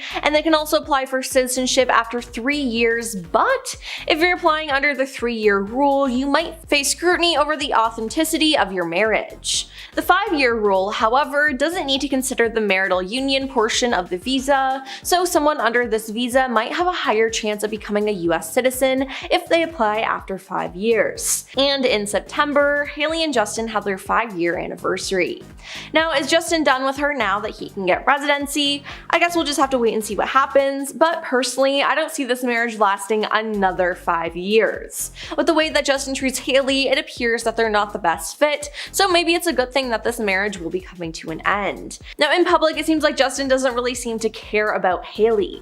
This has been shown in many videos from the paparazzi, as he once hilariously shut a car door on Hailey who was getting out behind him, and the other time he ran away from paparazzi skateboarding without Hailey. Now, to make things worse, she ran to catch up with him and she fell, and Justin didn't even help her up. Then, in many photos and videos, it seems like Justin isn't too friendly with his wife Hailey on the red carpet. She speaks to him and he doesn't say anything or walks away, barely smiles, and rarely gets close to her. You'd think as a couple they'd have their hands around each other or even just hold hands, but nope. Now, last year, Hailey got into a bitter feud with Justin's ex, Selena Gomez. The internet was on Selena's side and they were ruthless to Hailey. But did Justin stand up for his wife? Nope. He did not. The one standing up for Hailey has actually been Selena herself. Regarding the situation, Selena has encouraged fans to once again to stop harassing her and Hailey. A TikTok user told fans to leave both the women alone in a video, pointing out they would not read the mean comments left on their pages. Selena then commented facts on the post. The internet hated Hailey and she was then getting dragged day in and day out, but Justin hadn't come to Hailey's defense once, which is just strange. Now, in the past, he'd make posts and stand up to the haters when they were hating on Selena, but everything about Hailey, nothing. Now, the one standing up for Hailey was actually Selena, and regarding the situation, Selena had encouraged fans once again to stop harassing her and Hailey even called Selena to ask her to help with the hate, but again, Justin did nothing. Now, could that whole situation be the straw that broke the camel's back with their relationship? It appears that Justin doesn't really care or respect her. Could this be because Justin is finally realizing that Hailey is trying to copy everything his ex does? You see, many fans have accused Hailey of copying and even wanting to be Selena, and they've lined up all the proof. Hailey has copied a lot of Selena's outfits and copied her makeup artist and nail techs to get the same look. Then she copied Selena's tattoos and how she speaks, and has even become friends with Selena's friends. She speaks the same way, copied her cooking show, and her beauty brand. It's all just very weird, and I'm sure it's even weirder for Justin. I personally don't think this marriage will last too much longer, and that Hailey is just trying to cover things up to make them appear better than they really are. Not to mention, Hailey has been acting a little strange online too. Though she's been posting thirst traps of Justin, it appears that she's deleting pics of the two from her account. Now, eyebrows were raised when eagle-eyed fans noticed that she wiped off most pictures with her husband on Instagram. You see, that's usually something that you do when you break up with someone, so it's just strange. Now, to celebrate the new year, Hailey shared a bunch of photos from a beach getaway, and she captioned her post, 2024, I'm along for the ride.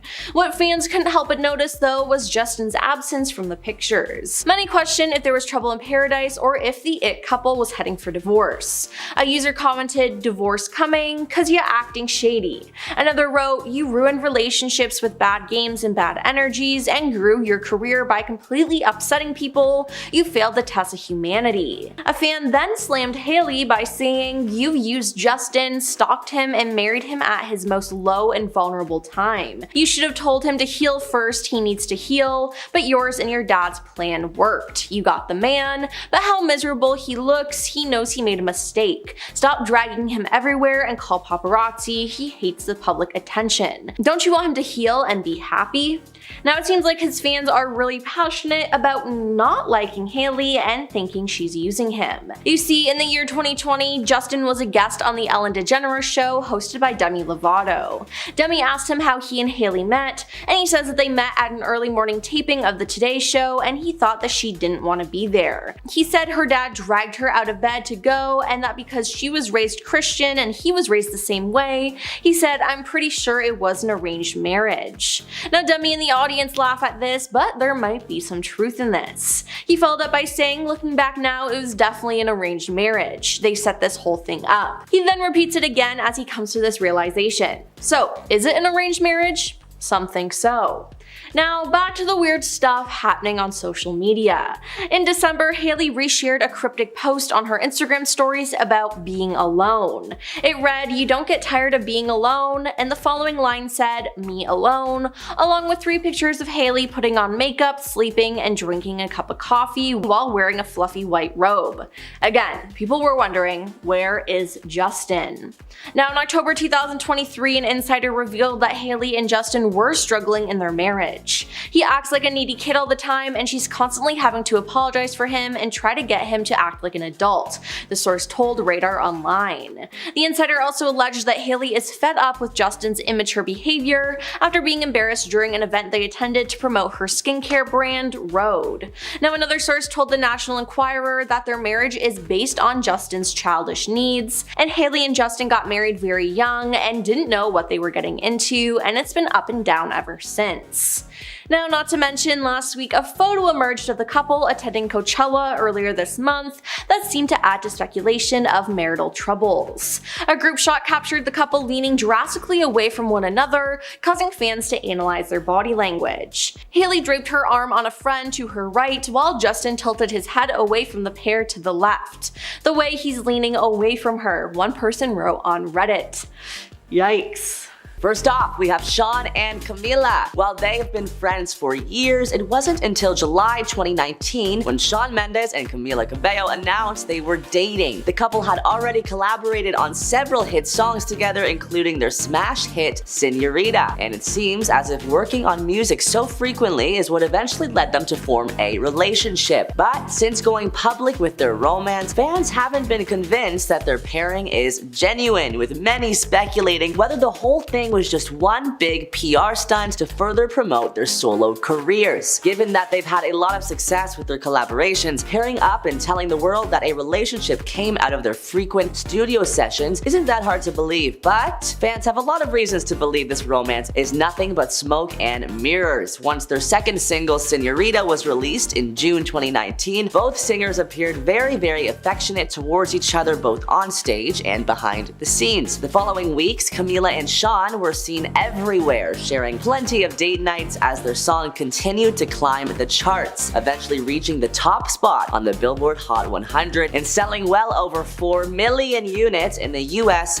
alone. By July, the pair went public with their romance, but it wasn't long before people started speculating whether their supposed love for one another was a PR stunt. Fans on social media were quick to voice their opinions about the news of Camila and Shawn dating, with one person saying, quote, "Which was the worst attempt at a fake relationship PR stunt to promote a collaboration? Zed dating Selena Gomez or Shawn dating Camila?" Another writing, "Are you guys done promoting Señorita yet?" Next up, we have Lindsay Lohan and Samantha Ronson, an English DJ. Perhaps Samantha wanted a little taste of fame when she got into a tumultuous relationship with Lindsay Lohan. Lindsay and Samantha made headlines during their relationship, which went down in absolute flames in 2009. Videos of their dramatic fights even hit the internet, including one where they tearfully fought outside of Samantha's home. Then, in a tweet, Lindsay accused Samantha of cheating on her. Quote, "Being cheated on does wonders to you. I'm doing this publicly because you and your friends call People magazine. So, you win. You broke my heart. Now go away. I loved you," she tweeted, adding, "Please leave me alone and stop staying in the room below me. You've woken me and my mother up. Go to bed. Keep cheating. You win." Next up, we have Jessie James and Sandra Bullock. Sandra Bullock was already one of the world's highest paid actresses before they started dating. In 2013, she got paid $70 million for the movie Gravity. So I'm sure ex Jessie James wanted in on those riches. Jessie and Sandra Bullock's almost 5-year marriage went down in flames when the world found out he cheated on her with multiple women. And as of 2017, it sounds like he still doesn't think it's such a big deal. In general, both women and men cheat. It's part of life, he told the Daily Mail. We have a feeling that Sandra would disagree. Next, we have Tori Spelling and Dean McDermott. Tori and Dean have had a pretty rocky relationship, and all the ups and downs of their more than 10-year marriage have been broadcast for the entire world to see thanks to their reality stardom. In 2014, Dean famously cheated on Tori, and the woman he cheated with, Emily Goodhand, spilled all the details in an interview with Us Weekly. Dean later ended up going to rehab for intimacy addiction, we'll call it, and he and Tori are still married to this day. The one-night stand with Emily Goodhand allegedly took place after a group of friends met up at a bar in Toronto, where Dean was on a promotional tour for his hosting job on the show Chopped. Emily was a friend of a friend, and the two were introduced. Her occupation was not disclosed. "He seems like a cool guy," Emily said. "I thought he was very handsome." They became friendly over an 8-hour meal at a restaurant sitting side by side. "We were just having fun and hanging out," Emily added. When heading towards the bar at his hotel, he was flirting, she added, and she explained that she was attracted to him because his personality was, quote, "very charming." She explained later that she felt she could trust him because he opened up to her and was talking about his kids and his work with her. She also said that they knew a lot of the same people, so we had that in common, she says. During drinks at his Fairmont hotel, Dean did not openly flirt with Emily as there were other friends around them, but later the two exchanged phone numbers, then he slipped his card key with his room number into her purse. "We just looked at each other," Emily said. After slyly leaving with friends and making it seem as if she was going home, Emily instead went to Dean's hotel room. At first he wasn't there, but then she texted him and he showed up within seconds. "He wanted to make me feel good," she explained after he flooded her with compliments. Then the time for talking was over. Next, we have Jessica Simpson and Nick Lachey. After less than 4 years of marriage and a reality show, Newlyweds Nick and Jessica on MTV, the couple found themselves in the middle of an extremely public divorce. At first, Jessica Simpson and Nick separated, and then in 2005, Jessica filed for divorce. During a 2015 interview on CNBC's Closing Bell, she revealed that her biggest financial mistake was marrying Nick, which makes sense since she had to pay him $12 million thanks to no prenup. The biggest money mistakes? I don't know. For some reason, I thought of my first marriage, she said, according to MSNBC. Next up, we have Ashton Kutcher and Demi Moore. This relationship was mutually beneficial as it kept both actors relevant through various tabloid headlines. Their relationship and marriage were super high profile, mainly because of their 15-year age difference, but it all came to an end in 2011 after 6 years of marriage, reportedly because Ashton cheated on Demi with Sarah Leo, according to Us Weekly. In 2018, Ashton revealed on Dax Shepard's podcast he didn't eat for a week after their split. Right after I got divorced, I went to the mountains for a week by myself, he said. I did no food, no drink, just water and tea. I took all my computers away, my phone, my everything. I was there by myself, so there was no talking. I just had a notepad, a pen, and water and tea for a week. Next, we have Ariana and Pete Davidson. The world was shocked when just weeks after they started dating, Ariana and Pete announced their engagement, complete with a ring and matching tattoos. But it didn't last long. By October, it was over. And as Ariana told Vogue in the August 2019 issue, their whole relationship was, quote, highly unrealistic. I met Pete and it was an amazing distraction, she says. It was frivolous and fun and insane and highly unrealistic, and I loved him, and I didn't know him. A couple months after their split, Ariana appeared to take a jab at her ex-fiance, writing on Twitter, quote, for somebody who claims to hate relevancy, you sure love clinging to it, huh? Moments later, Grande tweeted, thank you, next. The mysterious diss came just a few hours after Saturday Night Live released a promo video for that weekend's episode in which Pete Davidson jokingly proposed to singer Maggie Rogers. Hey Maggie, I'm Pete. You want to get married? Davidson says in the clip as Jonah Hill cringes while standing in between them. Next, we have Angelina Jolie and Billy Bob Thornton. When Billy Bob and Angelina first got together in 2000, they were known for their quick, passionate love and the fact that they wore vials of each other's blood around their necks. Not weird at all. But they only stayed married for 3 years, and in 2018, he told HFPA in Conversation podcast that they would have stayed together if what they wanted out of life wasn't so vastly different. We just had different lifestyles, he says. Hers is a global lifestyle and mine is an agoraphobic lifestyle. So that's the only reason we're probably not still together maybe. There was a different path in life that we wanted to take. Now let's discuss Tom Cruise and Nicole Kidman. Nicole and Tom were married for 11 years, and when they divorced in 2001, Tom got custody of both of their children. In 2019, reports from the Daily Mail surfaced claiming that Tom was banning Nicole from their 24-year-old son Connor's wedding. Rumor has it that Tom's faith in Scientology is what made them split up, but Nicole told Who magazine she has no regrets. There were times following the divorce when I thought, wow, this is the loneliest existence. But with Tom, it was a fantastic decade, she told the magazine. I wish all the people that have been involved in my life well, because it's very important to me to be in a place of forgiveness and love. Lastly, we have Miley Cyrus and Luke Hemsworth. Fans think they initially got together just to promote their new movie. Cyrus and Hemsworth met in 2009 on the set of The Last Song, the movie adaptation of the popular Nicholas Sparks novel. Shortly after filming Wrapped, the two confirmed their romance when they had a PDA-filled goodbye at the airport. Actor Alex Emanuel, who watched their, quote, full-on makeout, said the ultra-romantic exchange was like a scene out of an old movie where the guy is getting on a train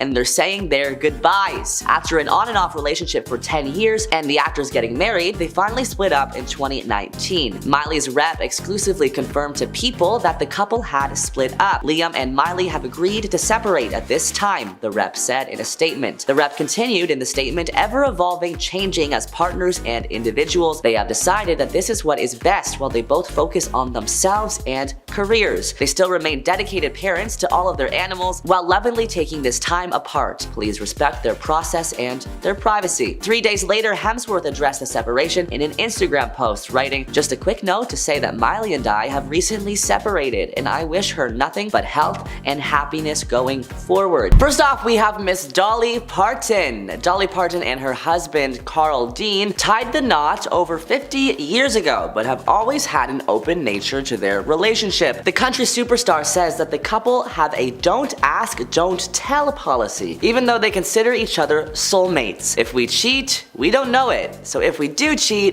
it's very good for both of us. I don't want to know it if he's cheating on me, and if I'm cheating on him, he wouldn't want to know it. This is a weird quote. And if we do, if that's what's making it work, then that is fine too, Dolly once said. The Jolene hitmaker first met Carl outside their local laundromat in 1964 when she was 18 and he was 21. Within 2 years, they were married and they've managed to keep the romance alive throughout their relationship. While Dolly previously admitted that, quote, "men are my weakness," her husband doesn't seem to mind, and he knows that she loves him madly. "Men are my weakness," the country singer explained. "Short, fat, bald, skinny, I've had crushes on some very unusual men, but Carl knows I'll always come home and I'm not having intercourse with any of these people. I'm just flirting and having fun. He's not jealous and I'm not jealous of him. He knows I flirt, he flirts too," Dolly wrote in her 2017 book, Dolly on Dolly. She added, "Yes, it's an open relationship, but not sexually, and I would kill him if I thought he was doing that." Next, we have Shailene Woodley. The star of Fault in Our Stars and Divergent had some things to say on her open relationship experience. Although she's no longer in that relationship, she'd be willing to do it again in the future, she says. "Listen, I'm someone who has experienced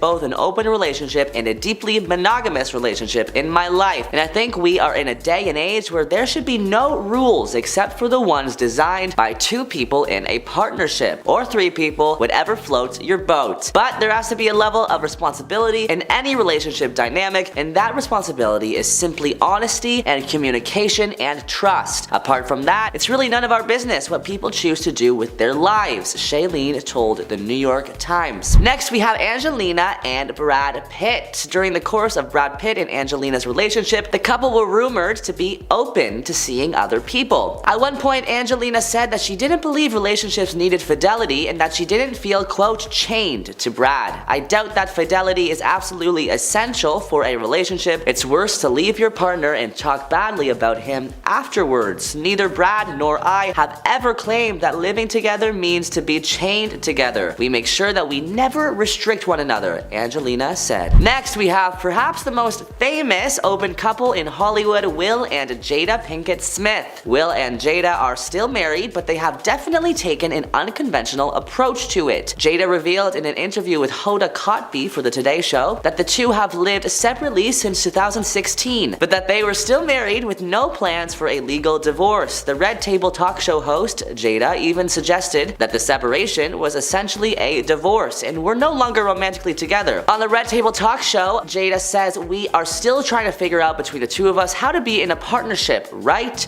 And in regards to how we present that to people," she said, "and we haven't figured that out. So why haven't they gotten a divorce if they have separated?" Jada stated that she made a promise that there will never be a reason for them to ever divorce. "We will work through whatever, and I just haven't been able to break that promise," she says. On a 2021 episode of her show Red Table Talk, Willow Smith, the daughter of Jada Pinkett Smith and Will Smith, also opened up about being polyamorous. "It's about being able to have the freedom to create a relationship for yourself," she said on the show, to the confusion of her grandmother sitting beside her. "With polyamory, I think the main foundation is the freedom to be able to create a relationship style that works for you and not just stepping into monogamy because that's what everybody around you says is the right thing to do," Willow Smith says. "I was like, how can I structure the way I approach relationships with that in mind?" With the help of a diverse group of polyamorous guests, the Red Table Talk Show broke down myths and stigma associated with non-monogamy. They talked to experts to further drill down what it's all about. If people believe it can only end in unhappiness, well, many unhappy polyamorous people end up in my office. It's true, said Sheila Addison, a family and marriage therapist, as do many unhappy monogamous people. Next, we have Rachel Ray and her husband, John Cusimano. Chef Rachel Ray and her husband, John, have been married since 2005, and the couple's relationship has been the topic of many tabloid stories. Rumors of John frequenting a swingers club called Checkmate without Rachel fueled rumors that the couple is indeed in an open marriage. Although the two have never discussed their relationship in public, they recently renewed their vows in 2015, so their unconventional marriage clearly works for them. Also, how they met is super hilarious. The two met at a mutual friend's birthday party, and when John told Ray about his cooking skills, she assumed he was gay. I was going to set him up with a friend of mine, another handsome Italian man, Rachel told People. Instead, she stayed out with him until 4 a.m., what she considers their first date. Next, we have Ethan Hawke. When he was still married to Uma Thurman, actor Ethan Hawke had a secret affair with Ryan Hawke, whom he later married. The actor told M.R. Porter that monogamy is a childish idea and that sexual faithfulness can't be the basis of a relationship. Having been married since 2008, actor Ethan Hawke is very committed to his new wife Ryan, but has spoken about the unrealistic expectations monogamy places on relationships. Quote, people have such a childish view of monogamy and fidelity. He's cheated so he's bad, she's cheated so she's bad, as opposed to a recognition that our species is not monogamous, he told Porter magazine. Sexual fidelity can't be the whole thing you hang your relationship on. Next, we have Gwyneth Paltrow and Coldplay star Chris Martin. According to People, the former couple maintained an open relationship because they believed extramarital flings are part of life. They were together for 11 years. She opened an essay in 2020, recalling the moment she realized her marriage to the Coldplay singer was over. It was my birthday, my 38th birthday. My ex-husband and I were tucked away in the Tuscan countryside, on a hill in a beautiful cottage with a view of the forest, she wrote. I don't recall when it happened exactly. I don't remember which day of the weekend it was or the time of day, but I knew, despite long walks and longer lie-ins, big glasses of Barolo, and hands held, my marriage was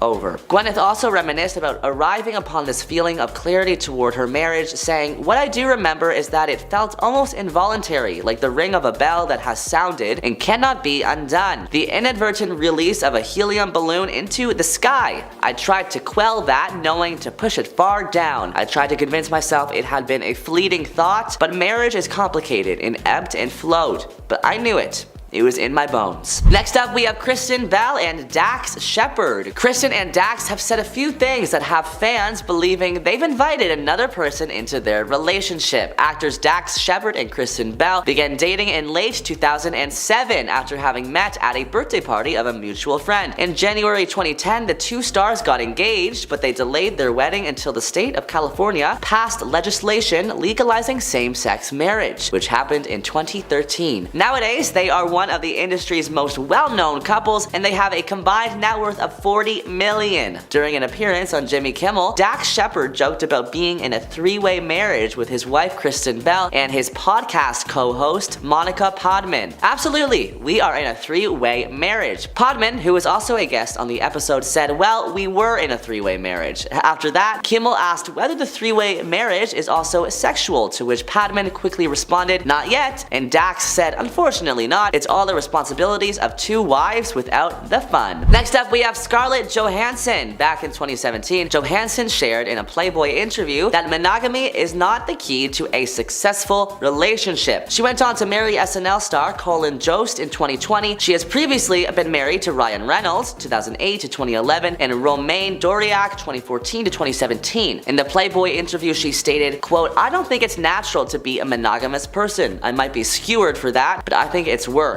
It is a lot of work. Number 10.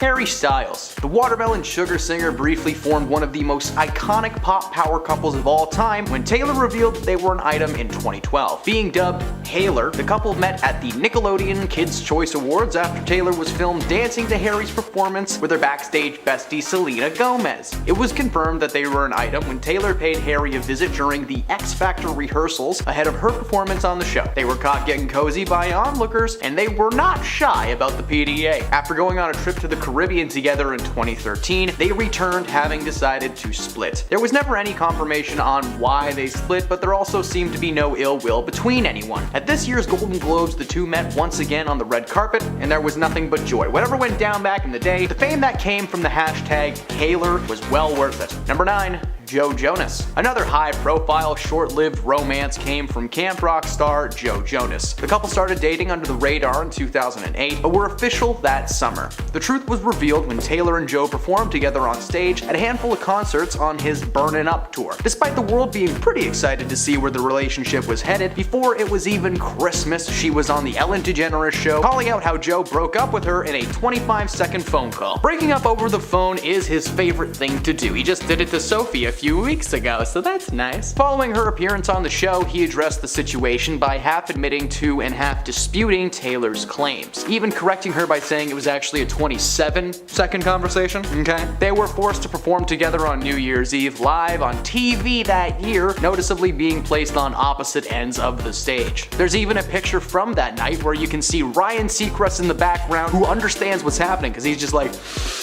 yikes.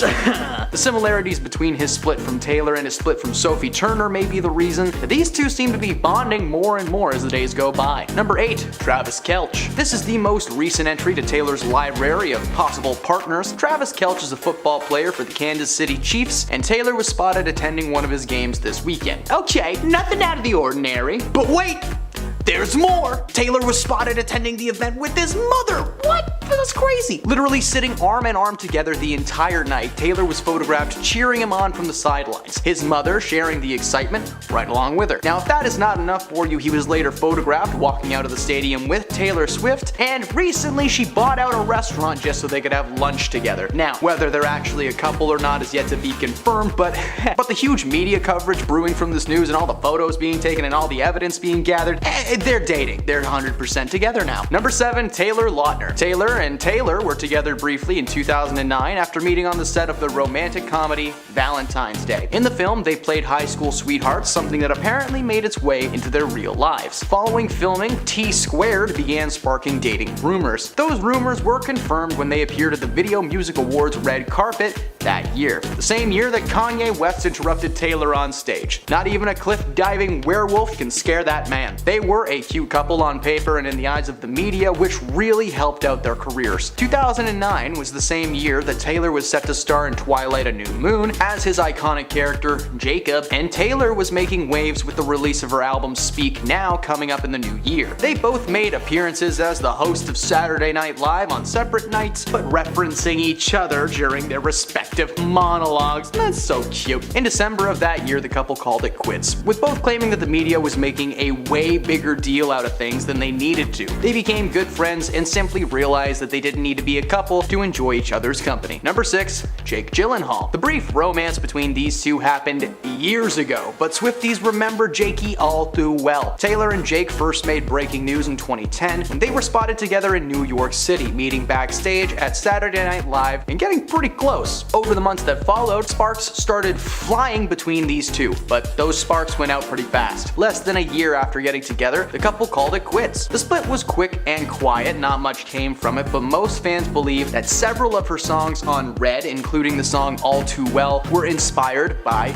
Jake. Taylor is able to take every breakup she's ever been in and make us dance about it. In the years that have followed, Jake and Taylor have maintained a solid friendship, but the timing of their relationship could not have been better for Jake. At the same time that his name was popping up in gossip columns, the Disney movie Prince of Persia: The Sands of Time was on its way to theaters. Swifties bought tickets to see Taylor's boy toy in armless leather and wielding little jabby thingies, but they were instead met with a bad movie and a few months later an uncomfortable image of Taylor Swift's ex imprinted into their skull for the rest of their lives. Number 5. Calvin Harris. After dating for only 15 months, Taylor and Scottish beatmaker Calvin Harris decided to split. While Calvin and Taylor were actually pretty chill in terms of the aftermath from their split, their friends and fans were not so chill. People started trashing Calvin and claiming that he was intimidated by Swift's success compared to his own. Despite Calvin praising Taylor online for her courage and her career, Kim Kardashian and Katy Perry chimed in on Twitter, causing a massive online feud that spanned for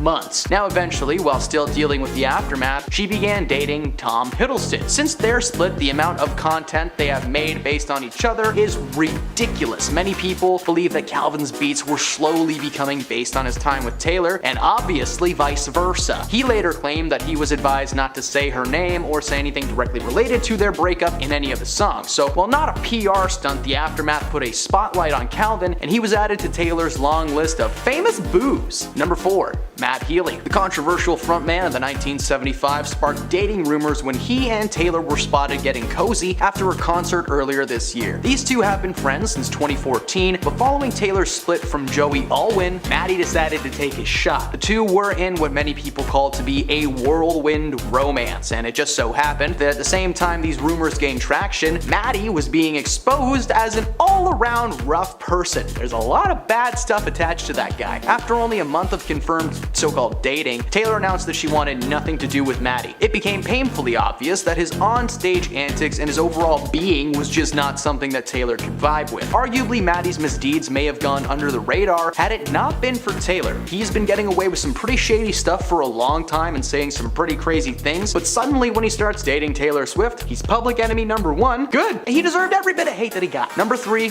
Lucas Till. Lucas Till, not much can be said about his time with Taylor, as it was actually the shortest relationship that I've put on this list. Now for those who don't know, Lucas is an American actor who starred in movies from every genre, spanning from like the X-Men to biographical dramas. In 2009, while still relatively unknown, he started dating Taylor Swift. The two were only together for a month before they called it quits. According to Taylor, they were just both too nice, you know? According to the former X-Man, the decision to split was simple. After being romantic for a month, they realized that they were just better off as friends. But that doesn't matter to Swifties. Even if it was a 2-week fling, he was now on the list of disgruntled ex-boyfriends. Oddly enough though, around the same time that the split took place, his name was in tabloids and headlines as her new ex-boo. Now this meant that when he went in for auditions, his name was no longer unfamiliar to anybody in the room. 2 years later, he appeared in X-Men First Class as Havoc and has maintained a solid acting career ever since, most recently being the man to take on the mantle of MacGyver in a TV reboot that ended after 4 seasons. Number 2. Tom Hiddleston. Tom and Taylor were together for 3 glorious months back in 2016. After Tom had debuted in Marvel and Taylor was riding on the success of her 1989 album from 2014. According to a source at the time, the breakup was entirely Taylor's idea. Now at the time, Tom wanted their relationship to go public and she was uncomfortable with that. Apparently Tom was just more invested in the relationship than she was at the time. The couple first met when Taylor was still dating Calvin Harris in May, like I previously mentioned. After they shared a dance together at that year's Met Gala, they were smitten. They were caught sucking face on the beach not far from Tom's Rhode Island home the following month, and the public was introduced to Hiddle Swift. Taylor had split from Calvin and the two were now free to be together. Following the massive amount of online love, it appeared that Tom was ready to bring that love into the mainstream and use it to sell tickets to his films and to her concerts. Both worked, as Loki is the best character in Marvel right now, and Taylor broke Ticketmaster. So come see, come saw. Number 1. Joe Alwyn. Taylor's longest relationship on this list is with her most recent ex, Joey Alwyn. After 6 years of being together, the couple decided to call it quits. At the time, they claimed that it was due to differences in their personalities. Since late 2016, the couple have shared some truly adorable moments together on screen and in private. Joe was even spotted at a few of Taylor's concerts in the early stages of their relationship,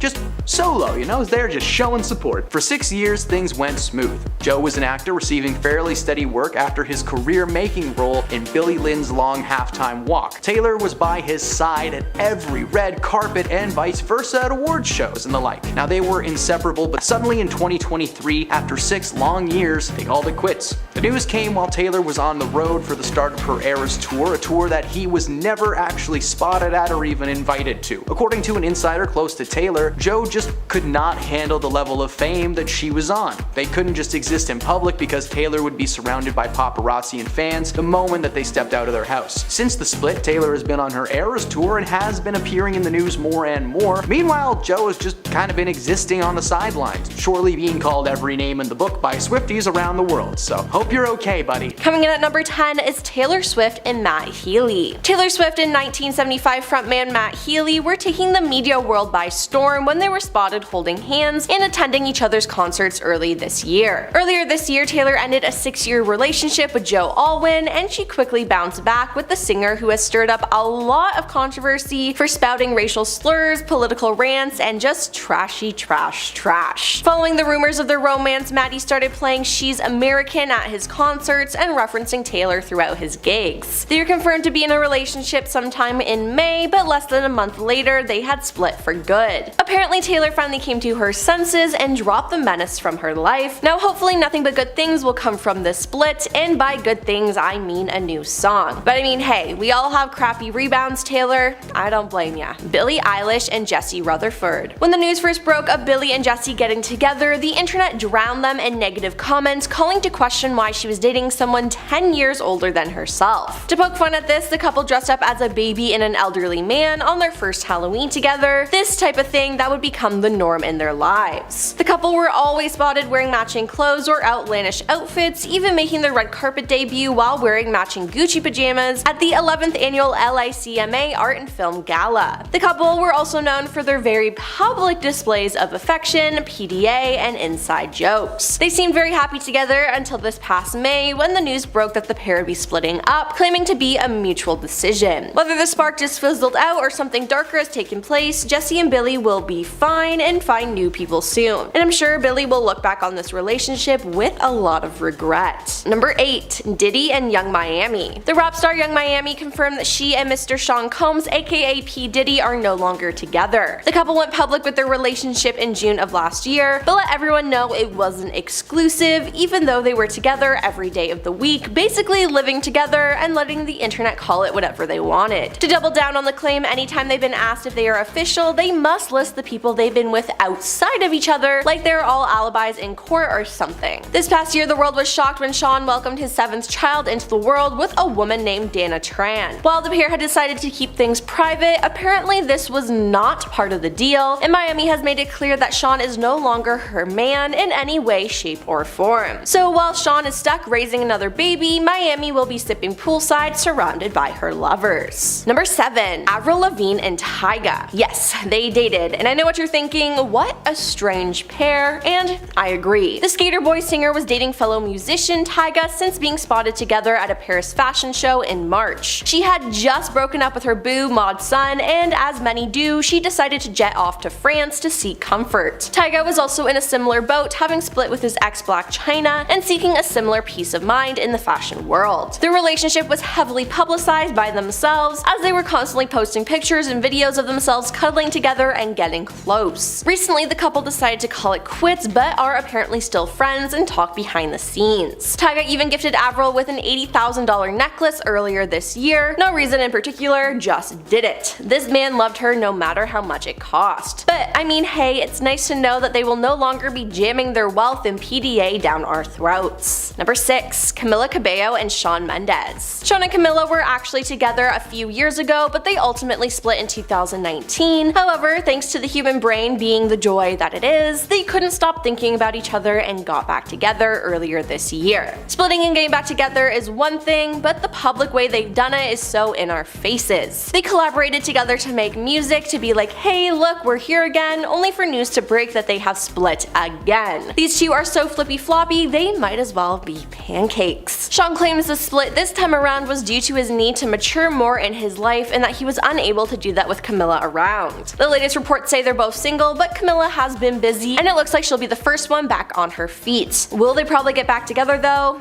Yeah. Probably. Number 5. The Weeknd and Bella Hadid. In 2016, Bella was on the cover of Glamour magazine where she announced she was dating The Weeknd, aka Abel Tesfaye. At the time, The Weeknd had just released his popular album Starboy, and while it received critical acclaim upon initial release, following the announcement by Bella, The Weeknd became a headliner in the news world, questions being thrown left and right, who, what, where, and why. Since then, the couple has been going strong and seems to be using their celebrity status to improve each other's careers. Bella has maintained her modeling gig and now acts as a social media influencer, while The Weeknd has only grown in popularity, even has been cast to star in the new HBO Max called The Idol, chronicling a fictional pop star attempt to remain relevant and her meeting of a man named Tedros, a nightclub enthusiast, who was just overall a terrible person. Now, it looks like his performance on the show had translated somehow into his life, as the couple recently announced they've split, leaving The Weeknd to do whatever it is The Weeknd does. Number 4. Bella Thorne and Scott Disick. Who would have thought that Cece from Shake It Up would end up being the wild child she is today? Bella rose to fame on the Disney Channel, but has shifted her efforts these days to creating content online and working behind the scenes on films as a producer. During a recent stay in Cannes, France, she was spotted getting hot and heavy with Keeping Up with the Kardashians co-star Scott Disick. Scott was famous for dating and having 3 kids with Kourtney Kardashian. Now, they took the internet by storm with the news of their romance, but that storm quickly turned to rainbows and sunshine as their love fizzled out almost as fast as it formed. Apparently, what happens in France stays in France, except for the smell that lingers for a while. Number 3. Drake Bell and Janet Von Schmeling. Drake was a small screen sweetheart in the early 2000s, starring in several Nickelodeon shows like Drake and Josh and The Amanda Bynes Show. He was on track to be a megastar in the world of Hollywood, but unfortunately he is one of the many Nickelodeon stars who took a turn for the worst. He starred in a number of low-budget flicks over the years, but his status as a celebrity was gone at that point, but the nail was driven into the coffin in 2021 when Drake was sentenced to 2 years probation and 200 hours of community service after it was revealed he had been grooming a young fan for years. So if you see him in an orange jumpsuit cleaning graffiti off the wall, you know why. Recently, it was announced that his wife Janet had filed for divorce from Drake following a situation where he was missing for 5 days on a bender. On the actual paperwork, Janet has cited irreconcilable differences and has requested legal and physical custody of their child. In April of this year, Drake was reported missing only to turn up completely unharmed 5 days later. According to Janet, Drake's mental health has slowly been declining in the last few years. His toxicity towards his partners is nothing new, as his ex Melissa Lingafelt accused him of being verbally manipulative and physically violent. Between his rocky history and declining mental health, we're happy to see that Janet got out of there before anything too crazy took place. Number 2. Billy Porter and Adam Smith. Billy and Adam have been together for 6 years before recently announcing their divorce. The American Horror Story star and his husband Adam met after being introduced by a mutual friend in 2009. They briefly dated but ultimately split before getting back together in 2015 and tying the knot a year later. Over the past few years, they have been one of Hollywood's favorite couples, regularly being spotted at award ceremonies and fancy events, happily holding on to each other. Unfortunately, their relationship seems to have slowly fizzled out as they announced they would be filing for divorce, and the decision wasn't made from a cheating scandal or something like that. This was a conversation they had and a decision they made mutually, claiming they will still be friends for the rest of their lives. They asked everyone to give them privacy, so let's skip the bad joke and move on to the next entry. And coming in at number 1 is Jeremy Allen White and Addison Timlin. Jeremy made a big move in the acting world after his FX comedy The Bear premiered on Disney Plus this past year, but he's actually been making people laugh, cry, and scream since starring as Lip Gallagher in the hit TV series Shameless, a show I definitely haven't watched 10 times start to finish. Nope, not at all. He met his future wife Addison on set of a film called After School in 2008, and they were close friends for almost 12 years before becoming an official item in 2019. The relationship has mainly taken place behind the scenes, apart from a few Instagram posts, but Jeremy's love for his wife has been well known since his acceptance speech at the 2023 Golden Globes, where he won the award for Best Actor in a musical or comedy series. Unfortunately, roughly 2 months ago, Addison filed for divorce from Jeremy with little to no explanation so far. 3 days following the divorce announcement, she posted a pic with herself and her daughter on Instagram with the caption "single mom." News to Jeremy, who was under the impression they would continue to co-parent. While their relationship may have ended in a mess, there may be a new one on the horizon, as Jeremy was spotted with Wizards of Waverly Place star Selena Gomez, fresh off of filming a new project overseas, so we'll just have to see what happens. Number 10. Kylie Jenner and Timothée Chalamet. Timothée Chalamet is slowly building his acting repertoire in Hollywood, and so far, it's going really well. He starred as the lead in Dune and was recently announced to be playing Willy Wonka. It was also recently announced that he's seeing Kylie Jenner every week. While the announcement of them being a couple is a little out of nowhere, the fact is that Kylie has been co-parenting her 2 kids with Travis Scott, and he did not appreciate the secrecy. He said that he felt blindsided by the announcement but respects her decision to move on romantically. This relationship isn't all that recent, however, as it was reported that the two may have shared a private moment or two during her marriage to Scott. Neither party have confirmed or denied those rumors, but just seeing these two in a picture together makes us think there's no way their relationship is fresh, right? Number 9. Megan Fox and MGK. Megan and Machine Gun Kelly first met on the set of Midnight in Switchgrass, and for anyone who is unaware, MGK has been slowly making a move to the silver screen. While it may be in smaller roles, his performances are anything but. During production of the film, it was forced to shut down due to it being March of 2020. Need I go on? While everyone flew home, these two decided to keep in touch, apparently being seen walking together only 2 months after the film was shut down. The slew of evidence began to arrive on Instagram. The relationship has been chronicled since the very beginning for all of us to enjoy, and MGK seems to be a good BF for the most part. But these two are most certainly doomed to fail into the pit of despair that is a broken relationship. Why, you may ask? I don't know, I'm not psychic. Or am I? No. Still nothing, yeah, you got nothing. Number 8. Justin and Hailey Bieber. Before becoming husband and wife, Justin and Hailey were slowly building up their careers as a musician and model, respectively. They met while Justin was still dating fellow pop musician and former Disney star Selena Gomez and struck up a secret romance. Seeing as Justin and Selena were constantly on and off again, Hailey and Justin became closer and closer with each subsequent split, being friends at first but eventually becoming an official item in 2018. While they were both fairly famous, with Justin being a lot more famous, before becoming official, following their marriage, it's arguable that they have risen to a new level of success and recognition. Justin was one of the most replayed artists around the world, and Hailey has been working hard in the fashion industry, both on the stage and behind the sewing machine. While the relationship may be true love, the fame and recognition that has come with their new celebrity status will certainly be driving this relationship for the foreseeable future. Number 7. Katy Perry and Orlando Bloom. These two met in the most old-fashioned way around. Orlando stole Katy's cheeseburger. In 2016, Katy met Orlando at an event for the Golden Globes. They barely knew each other at the time. Katy asked her security team to bring her 10 In-N-Out burgers, and all of a sudden, Orlando's hand appeared from thin air, grabbed a burger, and ran off. Katy's first words to him were, "Hey, that's my burger!" It's so cute to imagine just a little Orlando Bloom running away like, "You can't catch me, I have your burger, nom nom nom." Kinda cute. They eventually met properly and began spending more and more time together in May of 2016, and they announced their official couple status to the world. Their relationship has been public and filled with fun pics. On their first Halloween together, the couple dressed up as former President Donald Trump and his arch nemesis, a woman. Nope, I'm just kidding, she dressed as Hillary Clinton. They did briefly split in 2017,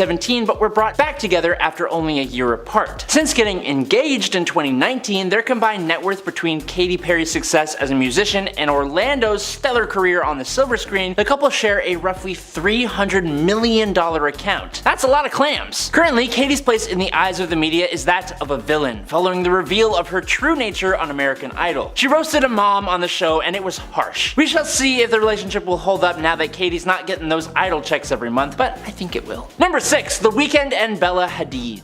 In 2016, Bella was on the cover of Glamour magazine, where she announced that she was dating The Weeknd. At the time, The Weeknd had just released his popular album Starboy, and while it received critical acclaim upon initial release, following the announcement of Bella, The Weeknd became a headliner in the news world. Questions being thrown left and right of who, what, when, where, and why. Since then, the couple has been going strong and seems to be using their celebrity status to improve each other's careers. Bella has maintained her modeling gig and now acts as a social media influencer, while The Weeknd has only grown in popularity, even being cast to star in a new series on HBO Max called The Idol, chronicling a fictional pop star's attempt to remain relevant and her meeting of a man named Tedros, a nightclub impresario with a sordid past. His role has been well received so far, but the graphic content of the show and Weeknd's role in it has made fans question the musician's creative aspirations, surely putting the magic of his celebrity coupling to the test in some way.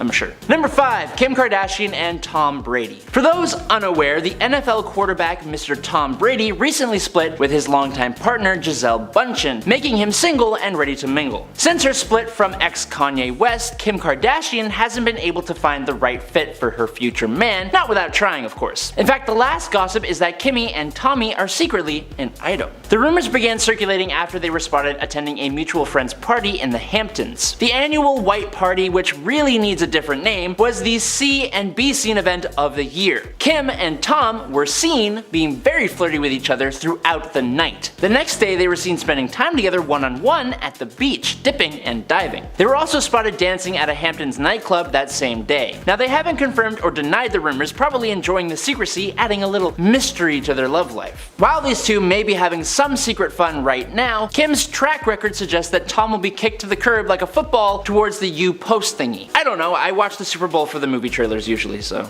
sorry. Number 4, Al Pacino and Noor Al-Fala. Noor has been making headlines recently after it was announced that she would be bearing Al Pacino's spawn. The 29-year-old film producer was confirmed via publicists that Noor and Al had been in a secret relationship for roughly a year. At some point, we're assuming 9 months prior to 2 weeks ago, Noor became pregnant, which Al didn't take all that well. Upon initially hearing the news, Al had a little bit of a freak out and briefly broke up with Noor, instead returning to his ex-girlfriend Beverly D'Angelo. Despite his little pound and pounce, so to speak, Al eventually returned to Noor with the intention of raising his newborn. This man is 82 years old. He may be a new dad, but it's not gonna be for very long. Wow, that's rough to say. Al looks more and more disheveled when appearing in paparazzi pics or alongside pretty much anyone, so we're not sure what leads him to believe he's about to be the dad of the year. He'll be lucky to make it to dad of the month. That's kind of up to say. Number 3, Jada Pinkett and Will Smith. The Smith family has been at the top of the news storm recently after it was announced that her Facebook talk show Red Table was being cancelled. One topic that was brought up on the series before its cancellation was the revelation of an entanglement, quote unquote, between Pinkett and singer-songwriter August Alsina during a brief break the couple was taking in the early 2000s. Pinkett was quick to bounce back though after breaking up with Will, entangling with August, and eventually back with Will to continue the marriage. It's not all sunshine and rainbows though, as the couple still has marital issues to this day and have been plagued with cheating rumors ever since. They've been thrown even further under the bus by their own kids, Willow and Jaden, who have called the pair out on their lack of proper parenting skills and for essentially leaving them to their own devices. Together, Jada and Will carry around a dark storm cloud of negative energy and spread it to everyone they interact with. You would think these guys would just split and save each other the mental hassle, but just look at Will's house! That thing could fit thousands of people inside it. It has its own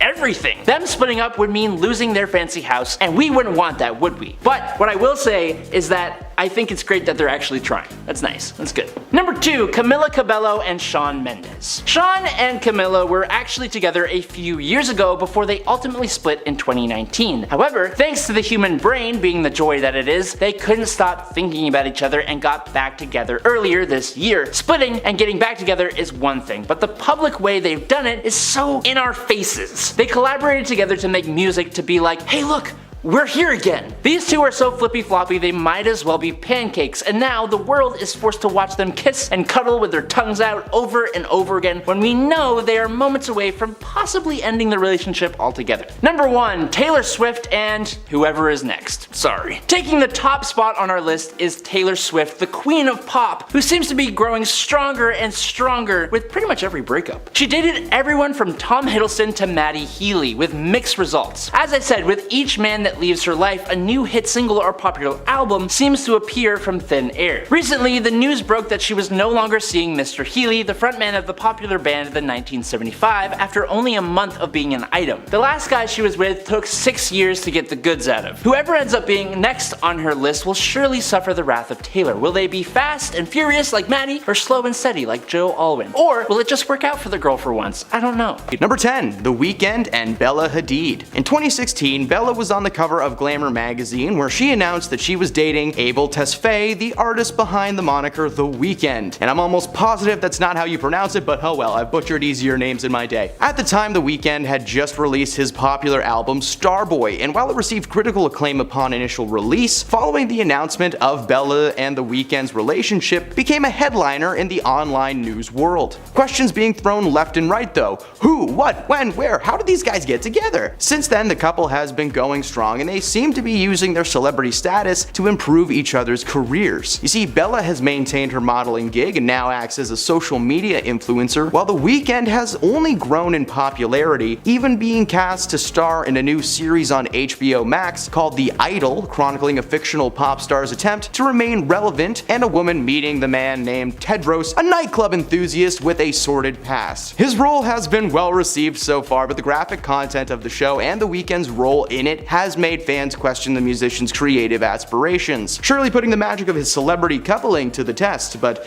the greed is present. Number 9. Justin and Hailey. Before becoming husband and wife, Justin and Hailey were slowly building up their careers as a musician and model respectively. They met while Justin was still dating fellow pop musician and former Disney star Selena Gomez, and they struck up a secret romance. As Justin and Selena were constantly on and off again, Hailey and Justin became closer and closer with each subsequent split, being friends at first, but eventually they became an official item in 2018. While they were both fairly famous before becoming an official couple, following their marriage, it's arguable that they have rise to a new level of success and recognition. Justin is becoming one of the most replayed artists around the world, and Hailey has been working hard in the fashion industry, both on the stage and behind the sewing machine. While their relationship may be true love, the fame and recognition that has come with their new celebrity status will certainly be the driving force that this relationship needs for the foreseeable future. Number 8. Ryan Reynolds and Blake Lively. Ryan and Blake are a tale as old as time. They met while either dating or married to other people on set of a film that Ryan prefers not to talk about, 2010's Green Lantern flick. While they were attending Comic-Con to promote the film, the audience could see an undeniable chemistry between the two. Only 3 months following Comic-Con, Blake announced that she was splitting with her Gossip Girl co-star, Penn Badgley, and not long after that, Ryan Reynolds and his then wife, Scarlett Johansson, announced that they were getting divorced. Almost like they plotted a slow burn breakup plan to allow them to get together without there being, too many objections. They became official in 2011 and have been together ever since. While Lively has had a pretty solid career in the film industry, she hasn't really been making many movies since her last role in the 2017 dramatic thriller A Simple Favor, but her husband certainly has been. Ryan has become one of the wealthiest men in Hollywood thanks to his multiple business ventures in the world of adult beverages, wireless cell phone coverage, and soccer, or football for our friends in the UK. He hasn't done this alone, and he claims that Blake is his good luck charm. He always consults with his wife on any business move that he's attempting to make, and so far so good, right? As Ryan Reynolds is rolling in business dough, and thanks to his new contract with Disney to star as the Merc with the Mouth in their Marvel Cinematic Universe, Blake just has to sit back and enjoy the ride now. Nothing wrong with being a little greedy when you've earned it. Number 7. Justin Timberlake and Jessica Biel. While Justin was slowly taking over the pop scene in the mid-2000s following his split from NSYNC, his future wife, Jessica Biel, was making I Now Pronounce You Chuck and Larry, which is when we really should have realized that Adam Sandler just had a really odd sense of humor. The couple met at a friend's party in 2007 that Justin was hosting. According to the couple, it was anything more than love at first sight. They met, they chatted, and Justin ended up getting her phone number from one of his buddies so that he could ask her on a date. Getting an actual phone number was a normal thing people did before they were just like, hey, what's your handle? Eventually, he wore her down, his words, and they were eventually married in 2012. While the couple have been highly successful in their respective fields, their combined power allots to a massive $268 million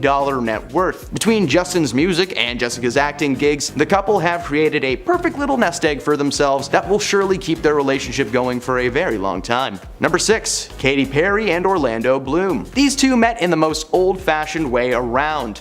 Orlando stole Katy's cheeseburger. In 2016, Katy met Orlando at an event for the Golden Globes. They barely knew each other at the time. Katy asked her security team to bring her 10 In-N-Out burgers, and all of a sudden Orlando's hand just appeared from thin air. It grabbed a burger and it ran off. Katy's first words to him were, "Hey, that's my burger!" It's so cute to imagine just a little Orlando Bloom just running away like, "You can't catch me!" They eventually met properly and they began spending more and more time together in May of 2016, and they announced their official coupling status to the world. Their relationship has been public and filled with fun pics. In fact, on their first Halloween together, the couple dressed up as the former president Donald Trump and his arch nemesis, a woman.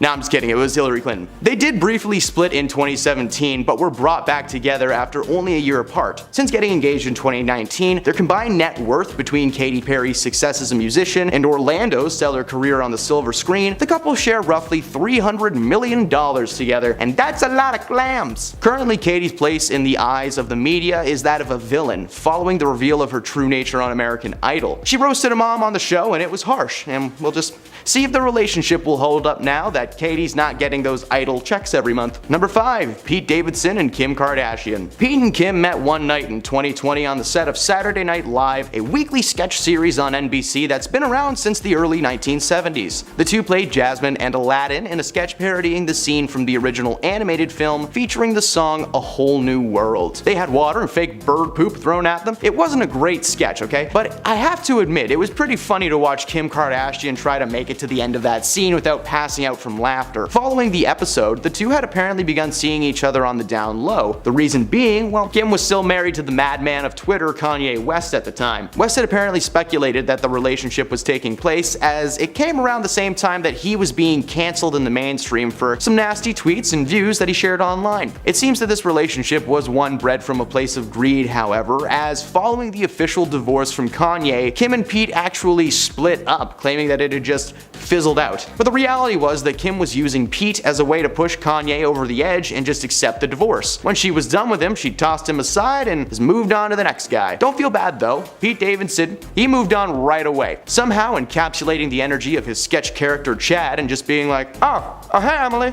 Number 4. Ashton Kutcher and Mila Kunis. The couple first met as co-stars on that 70s show where they played on-again, off-again couple Jackie Burkhart and Michael Kelso, but they didn't become a real-life couple until 15 years later. Before they met, Ashton married fellow actor Demi Moore, and Mila had been dating Home Alone star Macaulay Culkin for nearly 8 years, and I'm really curious why we didn't hear more about that. That sounds neat. In 2011, Ashton became the figure of public shame after Demi announced that they would be getting divorced following Ashton cheating on her with another woman. While the mystery woman was never actually confirmed, not long after this announcement, Mila Kunis and Ashton were seen attending the Golden Globes together, and they later confirmed that they had sparked a romantic relationship. At the time of the scandal, Ashton had slowed down in the acting world, but Mila was making movie after movie, starring in flicks like Forgetting Sarah Marshall, Ted, and Friends with Benefits, which all went on to be hits. The press coverage on top of the scandal seemed to give Mila a boost in her career, and despite backlash and personal issues within the relationship, the couple are still together today. Ashton, however, has remained out of Hollywood's radar and appears to be under the impression that since his wife is famous and rich, he can just like mooch off of her until she's sick of him. Imagine in a few years, she's like, yep, I've had it,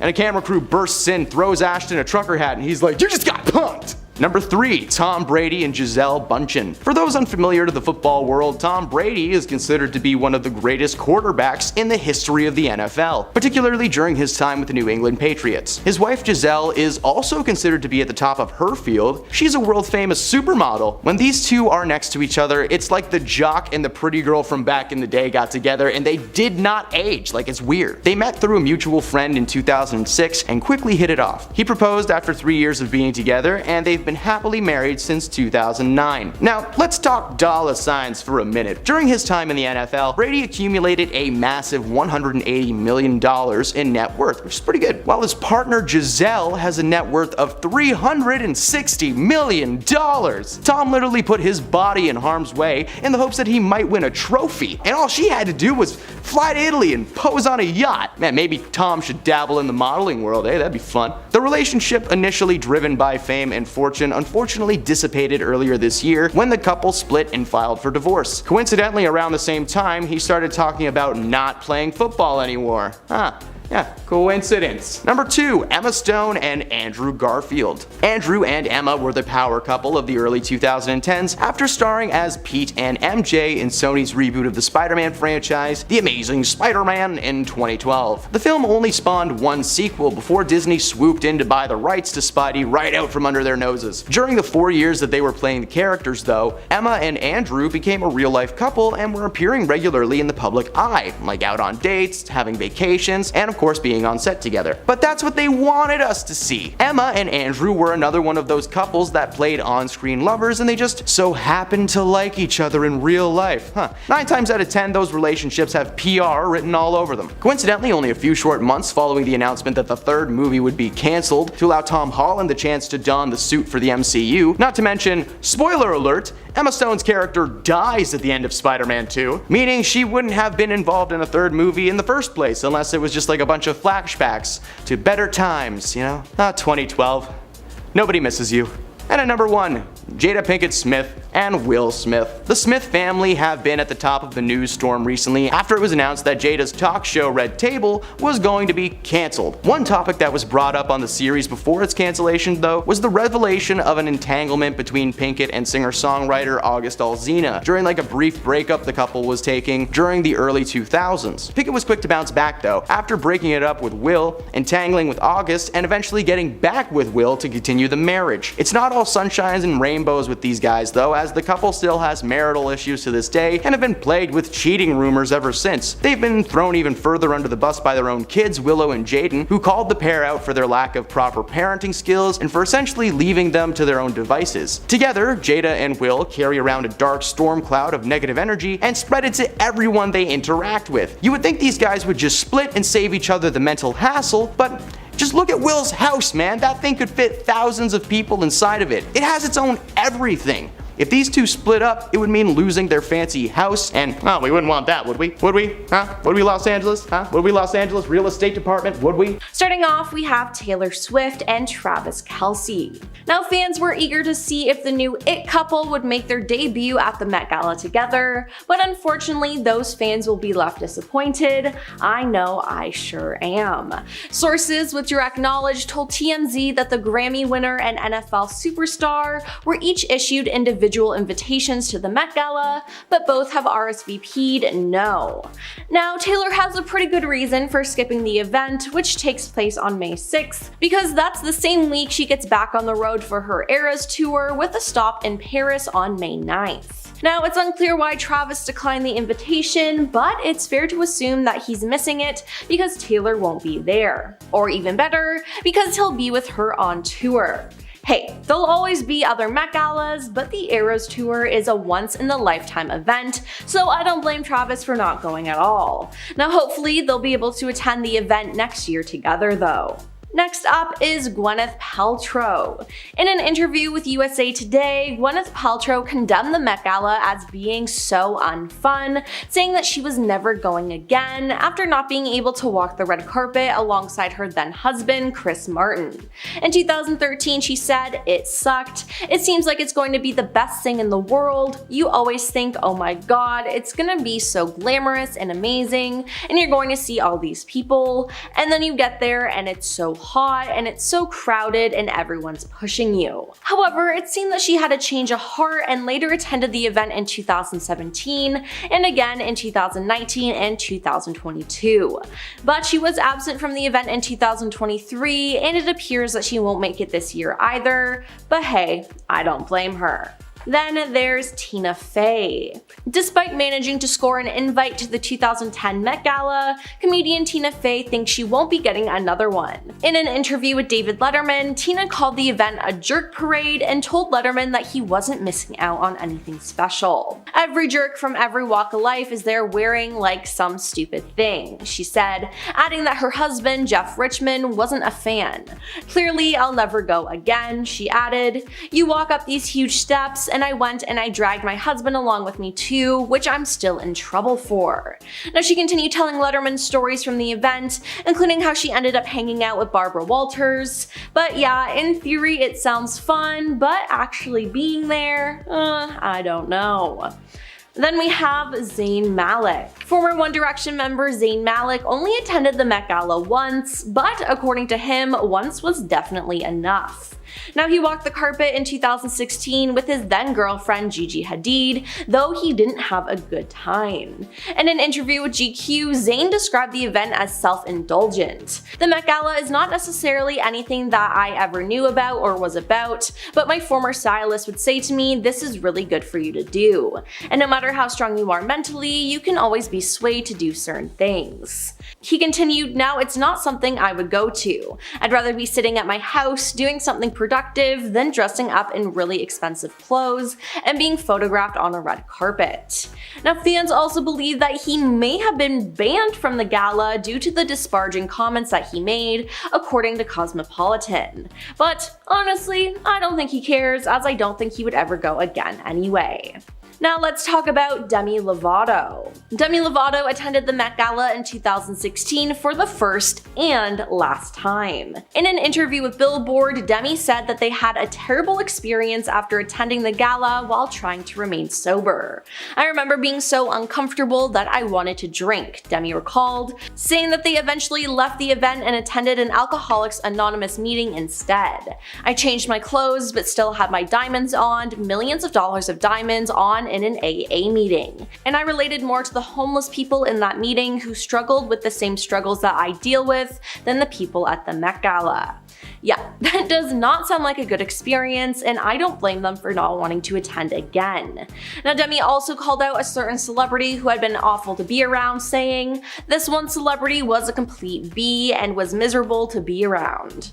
Now, according to People, the celebrity Demi had been talking about was allegedly Nicki Minaj, as the two had both been accompanied by designer Jeremy Scott. Amy Schumer recalled her first Met Gala experience in 2016 as being short-lived in an interview with Howard Stern. I left earlier than I should have been allowed, Amy said, adding that she had met Beyonce, who asked Amy if it was her first time at the event, to which Amy replied that it would be her last. Now, she also candidly revealed that she believed the gala was a farce. It's people doing an impression of having a conversation, she said. We're dressing up like a bunch of effing a-holes, I don't like it, I have no interest in fashion, I don't care. Now, although Amy bashed the event, she ended up returning in 2017, telling Stephen Colbert that she had to go home early and black out on my own. She then made an appearance at the 2019 Met Gala, though not as a guest, but had stopped for a quick photo outside of the museum just before giving birth to her son. Moving on to Lena Dunham. Lena Dunham had attended the Met Gala in 2016, and she recalled having an awful time. Now, according to Page 6, both Lena and Amy Schumer talked about their Met Gala experience and Lena's weekly feminist newsletter, Lenny Letter, which has since been shut down. You and I were literally sitting across from each other at the Met Ball, and it was a crazy countdown to when we could escape. You were like, we are honored to be here, we're honored to be here, Lena told Amy. Lena revealed that one major reason she'd wanted to go home so early, I was sitting next to Odell Beckham Jr., and it was so amazing because he looked at me and he determined I was not the shape of a woman by his standards, she said. He was like, that's a marshmallow, that's a child, that's a dog. It wasn't mean, he just seemed confused. The vibe was very much like, do I want to F it? Is it wearing a, yep, it's wearing a tuxedo. I'm going back to my cell phone, Lena continued. It was like we were forced to be together, and he literally was scrolling Instagram rather than have to look at a woman in a bow tie. I was like, this should be called the Metropolitan Museum of Getting Rejected by Athletes. Next up is Diddy. Now, this has less to do with him boycotting and more of him being banned. Now, he has been removed from the 2024 guest list following his recent legal issues. Now, if you don't know, Diddy's house was raided and he has lawsuit after lawsuit against him. Apparently, or from what I can gather, it's been somewhat of an open secret in Hollywood that Diddy is creepy and that you should never go to his house or parties. It appears though that the government really had a case against him, and so much is being exposed. Due to this, no one wants to be associated with him, so it's no shock that he wouldn't be going to the Met. Now, according to the National Enquirer, when speaking about Diddy, a source said, now he finds himself grappling not only with the preservation of his reputation, but also with the loss of his standing with an industry that has unequivocally distanced itself from him. Yeah, I don't think he's gonna get invited to any award shows or events anytime soon. Then there's Jared Leto. Jared Leto told E! News that he would unfortunately wouldn't be able to attend the 2024 Met Gala because he and his band 30 Seconds to Mars will be in Europe for their Seasons to World tour. Back on the road, Jared said, "It's been 5 years, I will be there in spirit with my head and my cat wishing everyone a beautiful night," he added. Now in the past, Jared has had some very memorable fashion moments at the Met Gala, including in 2019 when he carried a replica of his head on the red carpet, and in 2023 when he dressed up as the late Chanel designer Karl Lagerfeld's beloved cat, Choupette. Now I feel like people, especially some of the men, don't think outside the box like Jared does when it comes to his looks, so I'm sure he'll be missed dearly this year. And lastly, we have Billy Porter. Billy Porter will not be attending the Met Gala on Monday, May 6th to grieve his mother, who died in February. "I just lost my mom," Billy told E! News at the Time 100 Gala on Thursday, April 25th. "I have to take care of myself, so I'm doing that, and that means not going to the party sometimes." Fans of the Met know the time and consideration it takes to pull together a look, with most attendees spending months creating their red carpet ensembles. Now Billy noted that he can't do everything and that he needs a break, joking, "Daddy's tired." Now Billy publicly announced the news of his mother's death at age 79 in a joint statement with his sister. "We were right beside her when she took her last breath, wrapped in our arms," the siblings wrote via Instagram on February 29th. "Mommy lived life to the fullest despite physical limitations pressed upon her. She was the personification of true Christianity, and her unconditional love is a template that the world could benefit from employing." Another statement continued with, "Her example is what we continue to strive for." Now, Billy has become a fixture at the Met Gala thanks to his lavish looks year after year, but it is completely understandable why he won't be attending this year. Machine Gun Kelly just recently shared through a tweet that he had been banned from Coachella since 2012. That's over a decade of not being allowed to attend the popular music festival. What could he have possibly done to warrant such a ban? He actually doesn't know. Even back in 2012, he expressed his frustration towards the festival, tweeting, "Coachella is a huge joke, it's corporate AF, and they only accept the accepted, but fake like they don't. Sad that music is so trendy now." So it looks like MGK's wild demeanor was too much for the festival at the time.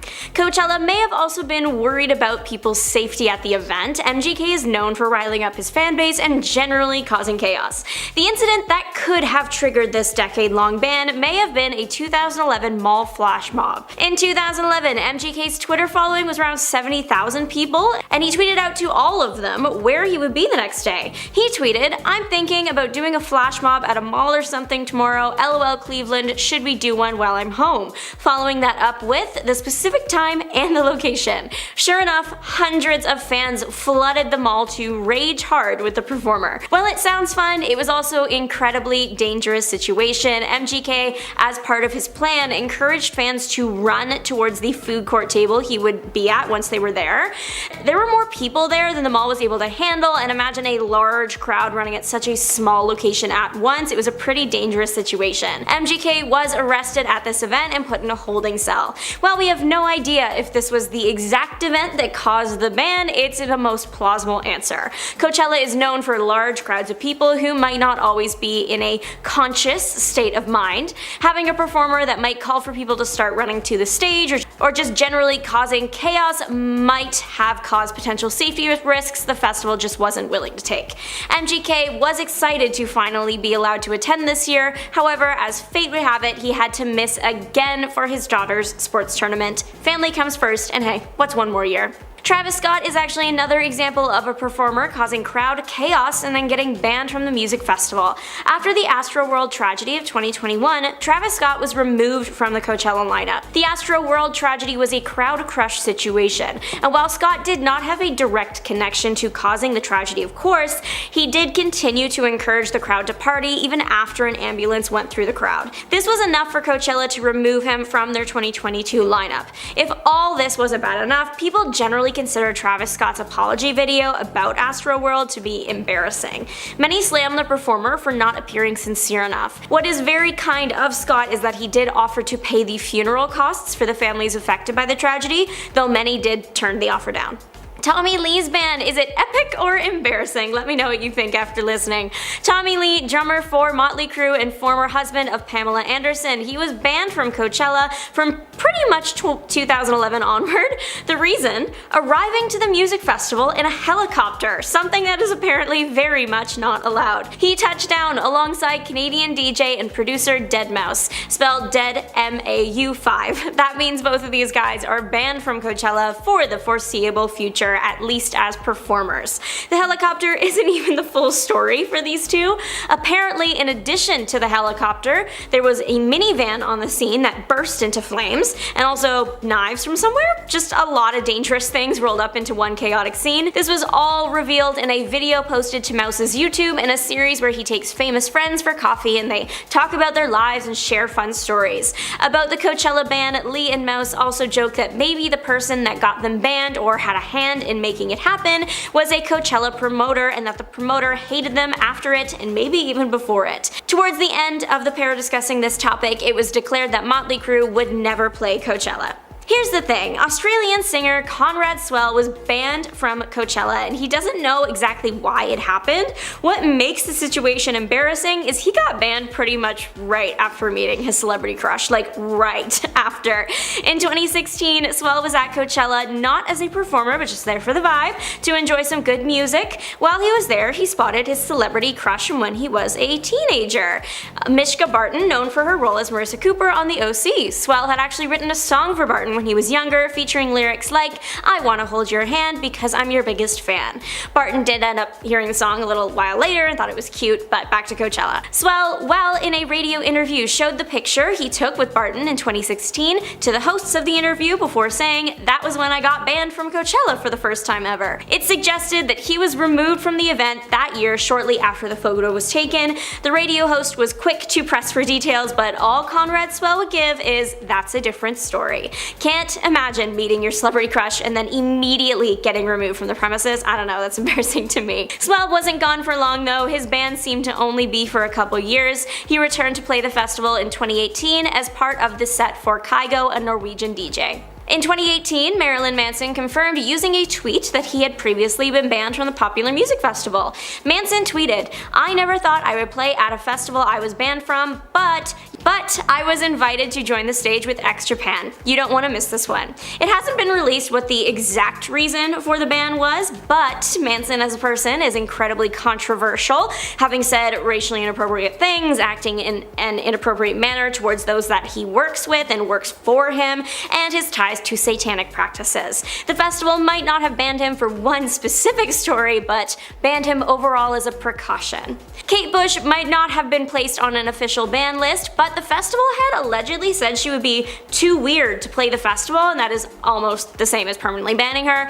These comments were said back in 2017, so it's unclear if the attitude has shifted after Stranger Things brought Kate Bush's music to a younger generation and repopularized the singer. Still, even before Running Up That Hill became 2022's Song of the Summer, Kate Bush was a music icon and a stellar performer. The comment in question, "No one is going to understand it." It's definitely an interesting take when referring to a widely loved performer. Not sure that would matter much. Shortly after the Coachella owner's comments reached the headlines, Bush weighed in and actually agreed with him. Music sets for Coachella are usually pretty scaled back performances, and Bush is known for going all out, so it just wouldn't have worked. Popular American band 21 Pilots have banned themselves from Coachella. The band spoke out about their apparently serious dislike for the popular music festival at another one, the Firefly Music Festival. They actually didn't even just speak about it, they made a full-on video. Before the 21 Pilots set even started at the festival in 2017, they played a video on screen featuring a giant monster attacking Coachella and knocking around a Coachella sign.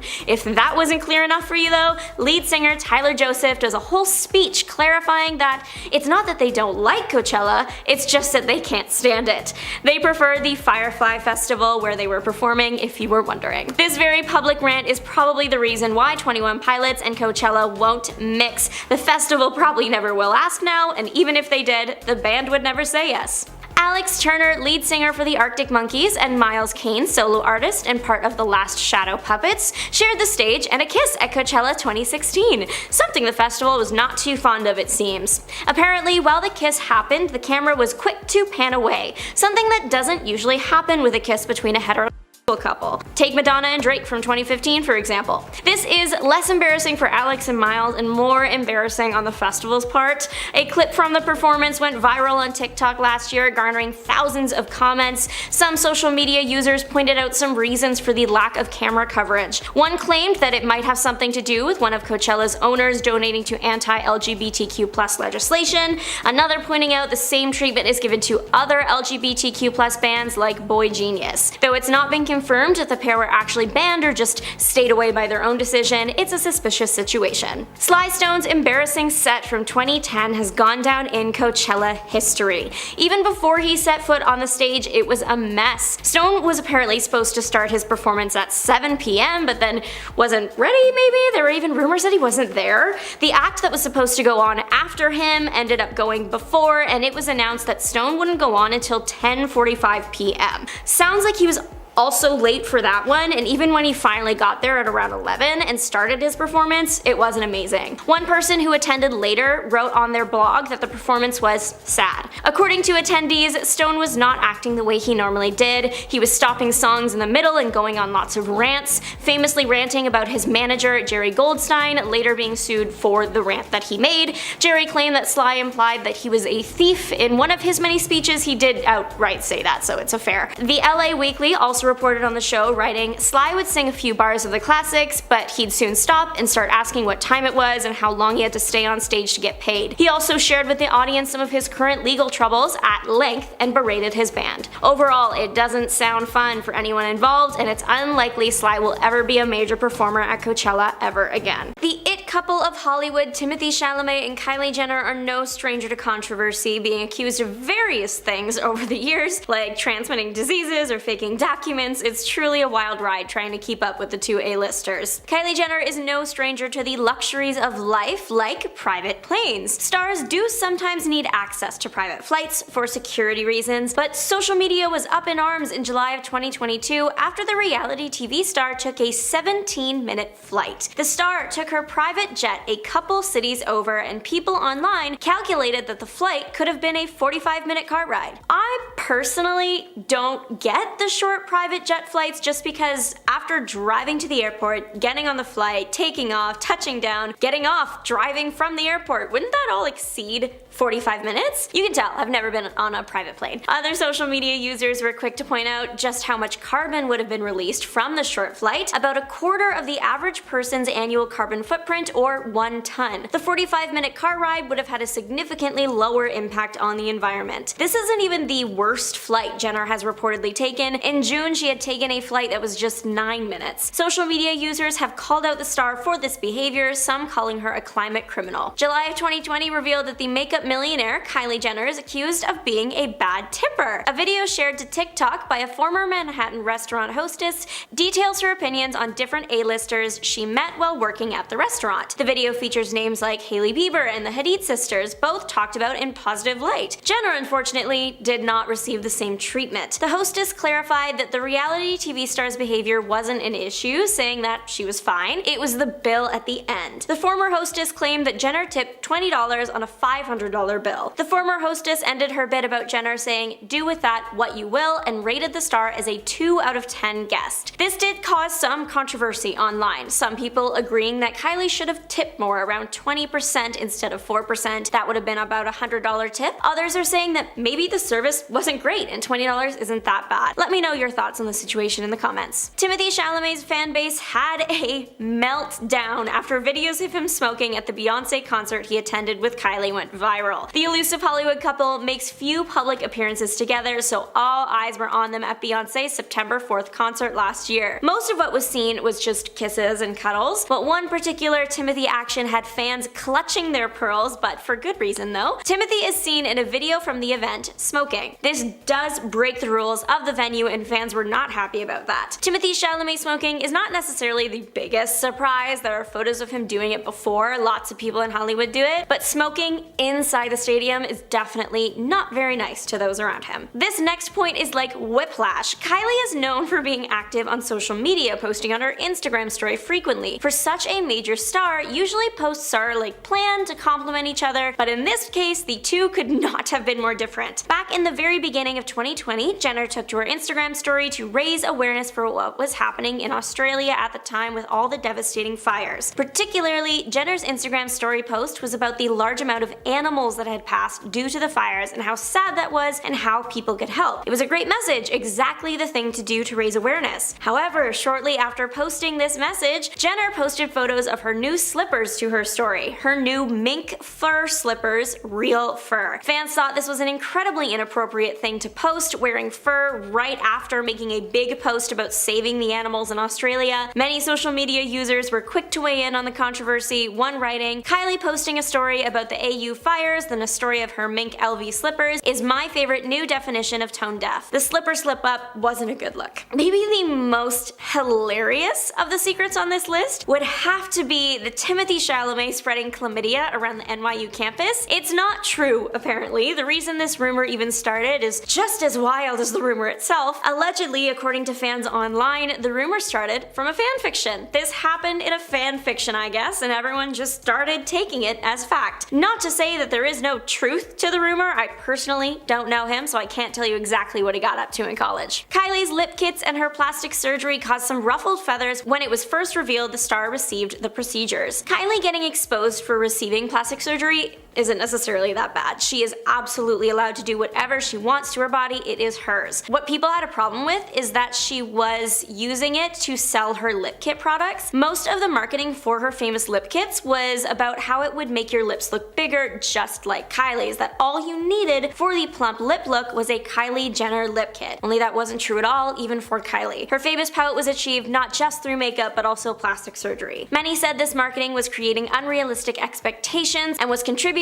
to body image issues among younger fans. Now Kylie is more open about the procedures she received. Kylie Jenner admitted in an interview that she uses her housekeeper as an arm model for her makeup swatches. While being interviewed by Fast Money, Kylie dropped this interesting confession. She revealed that the reason why she picked her housekeeper to show off the highlighter swatches was because she has the best arms for swatches and she's so nice and just sits there and has her arm ready and lets me do my thing. So it seems like her housekeeper enjoys being there, which thank goodness. Still, people found the entire thing a little odd and were quick to criticize the situation, especially how Kylie spoke of her housekeeper. Many said that the way Kylie was speaking about her housekeeper was akin to how one might speak of a pet, and were also pointing out that this wasn't a housekeeper's job and that they hoped Jenner at least compensated her for the modeling. Though Jenner being able to do this does indicate a good relationship, so surely her housekeeper must be fine with it. It's been happening for years, but in 2024 it was revealed again that one of Kylie's brands stole designs from a smaller business. In the post, Kylie's makeup brand had stolen photo shoot ideas from a makeup artist on Instagram, but this time it's all about Kylie's clothing line, Kai. Australian brand Johansson is known for a specific silhouette. It looks classic and it has like twisted sleeves usually, and they've actually dressed Kylie Jenner before. The owner of Johansson was surprised when Kai's new collection dropped because it looked incredibly similar to many of the company's designs. Jessica Johansson took to TikTok to express her frustration and show comparisons of the two brands side by side. From what I saw, they are almost identical. Pair that with the fact that Kylie knows the brand and has worn the clothes, it's not looking good. This isn't the first time Kai has been accused of stealing designs. Before this, in 2023, designer Betsy Johnson accused the brand of the same thing. This is not the Betsy Johnson, the American designer, this is someone else. She was a model and is from Grimsby. Johnson at this point had recently announced a line called Products and was met with praise. It featured lots of leather and made a point to look luxurious. Kylie's brand released a line that had striking similar design ideas. Turns out Johnson had sent some emails to Kylie's product team months before the drops. In an Instagram story, Johnson wrote, "We emailed Kylie and her team Products Ltd concept and language and a line sheet 6 months ago. Interesting concept, Kylie.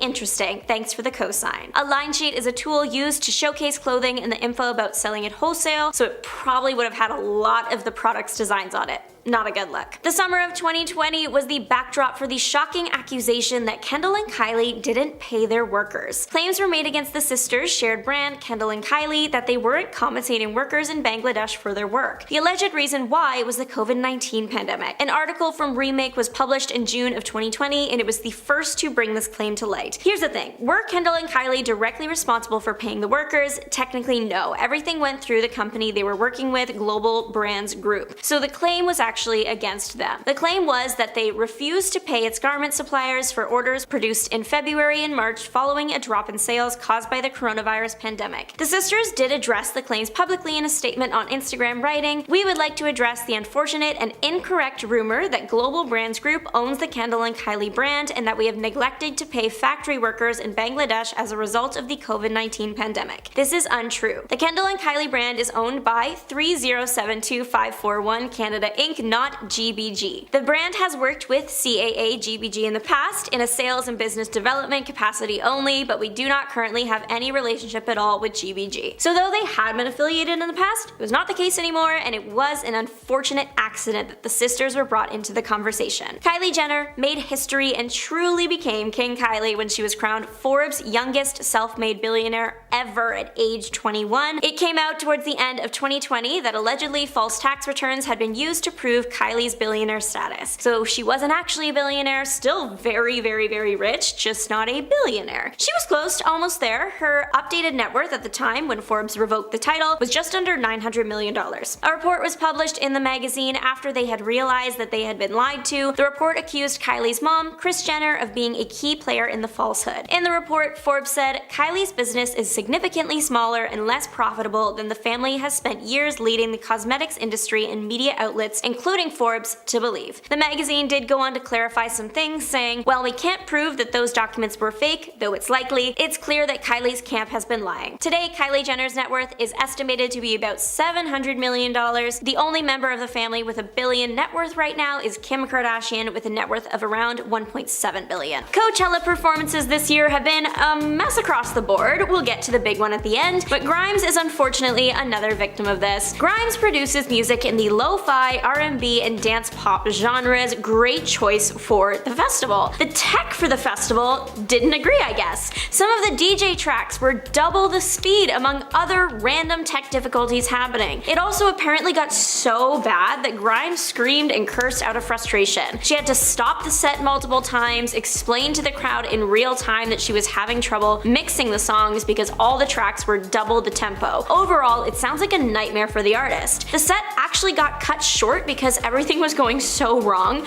and Grimes left the stage in the middle of one of her songs. She later apologized for the disaster on her X account, sharing that the reason the songs were messed up was because she had, in her words, outsourced essential things like record blocks, BPMs, and letting someone else organize the tracks on the SD card, etc. So it seems like someone else caused the speedy tracks. To add more context, Grimes went on to write, "The CDJs were showing me BPMs like 370, so I couldn't even mix manually by ear, and the front monitors were off, so it was literally sonic chaos on my end trying to guess how stuff was sounding for you guys." So it seems like the set truly was a hopeless case, as Grimes couldn't even hear what was happening. Luckily, she has said that she will fix everything herself in time for her next performance, but this was surely something out of a nightmare. Tyler, the Creator, is known for his animated stage presence and out-of-pocket remarks, never shying away from anything, not even at America's biggest music festival. This edition was Tyler, the Creator, addressing a friend's past affections for him. The friend was Jared Carmichael. Jared has recently revealed he used to have a crush on Tyler, and that Tyler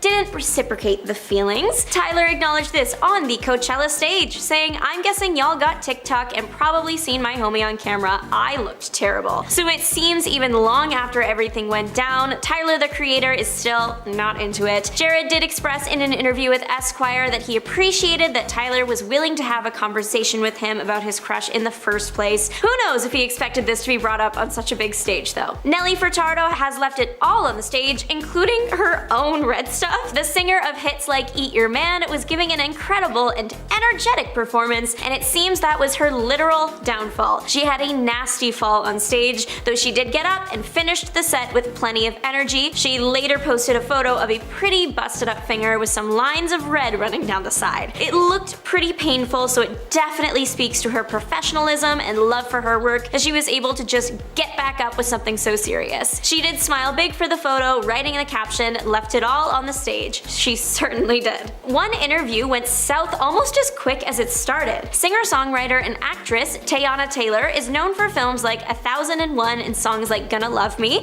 and now storming out of interviews. The singer was being interviewed but apparently didn't appreciate the line of questioning. She started to express frustration and then ultimately stormed out. It was an intense moment, tensions were high. The interviewer looked on the verge of tears, the poor girl. Sounds pretty serious, right? Well, turns out it was all a prank. Taylor is just as funny as she is talented, it seems. Taylor Swift and Travis Kelce make headlines wherever they go, even if they aren't doing anything. In this case, all the superstars did was watch Taylor's friend and Karma collaborator Coachella's performance. Ice Spice was performing all her hits and doing a great job. She even positively called out Taylor at one point, saying, "Shout out to Taylor, mother effing Swift," the statement being met with cheers from the audience. Taylor and Travis really were just minding their business, supporting Taylor's friend, dancing with each other, and yet phones that should have been pointed towards the stage were directed at Taylor. It must be so awkward knowing that just your presence is distracting from your friend's performance. It must also feel awkward just having a bunch of phone cameras filming you flash on. Yet the international superstar handled it well, keeping her eyes on the stage and supporting her friend. Let's spice things up. JoJo Siwa's radical shift has been the internet's favorite topic for the past couple weeks. In case you missed it or you have been on a month-long vacation with no internet access, JoJo Siwa has gone from rainbow rhinestones to black rhinestones.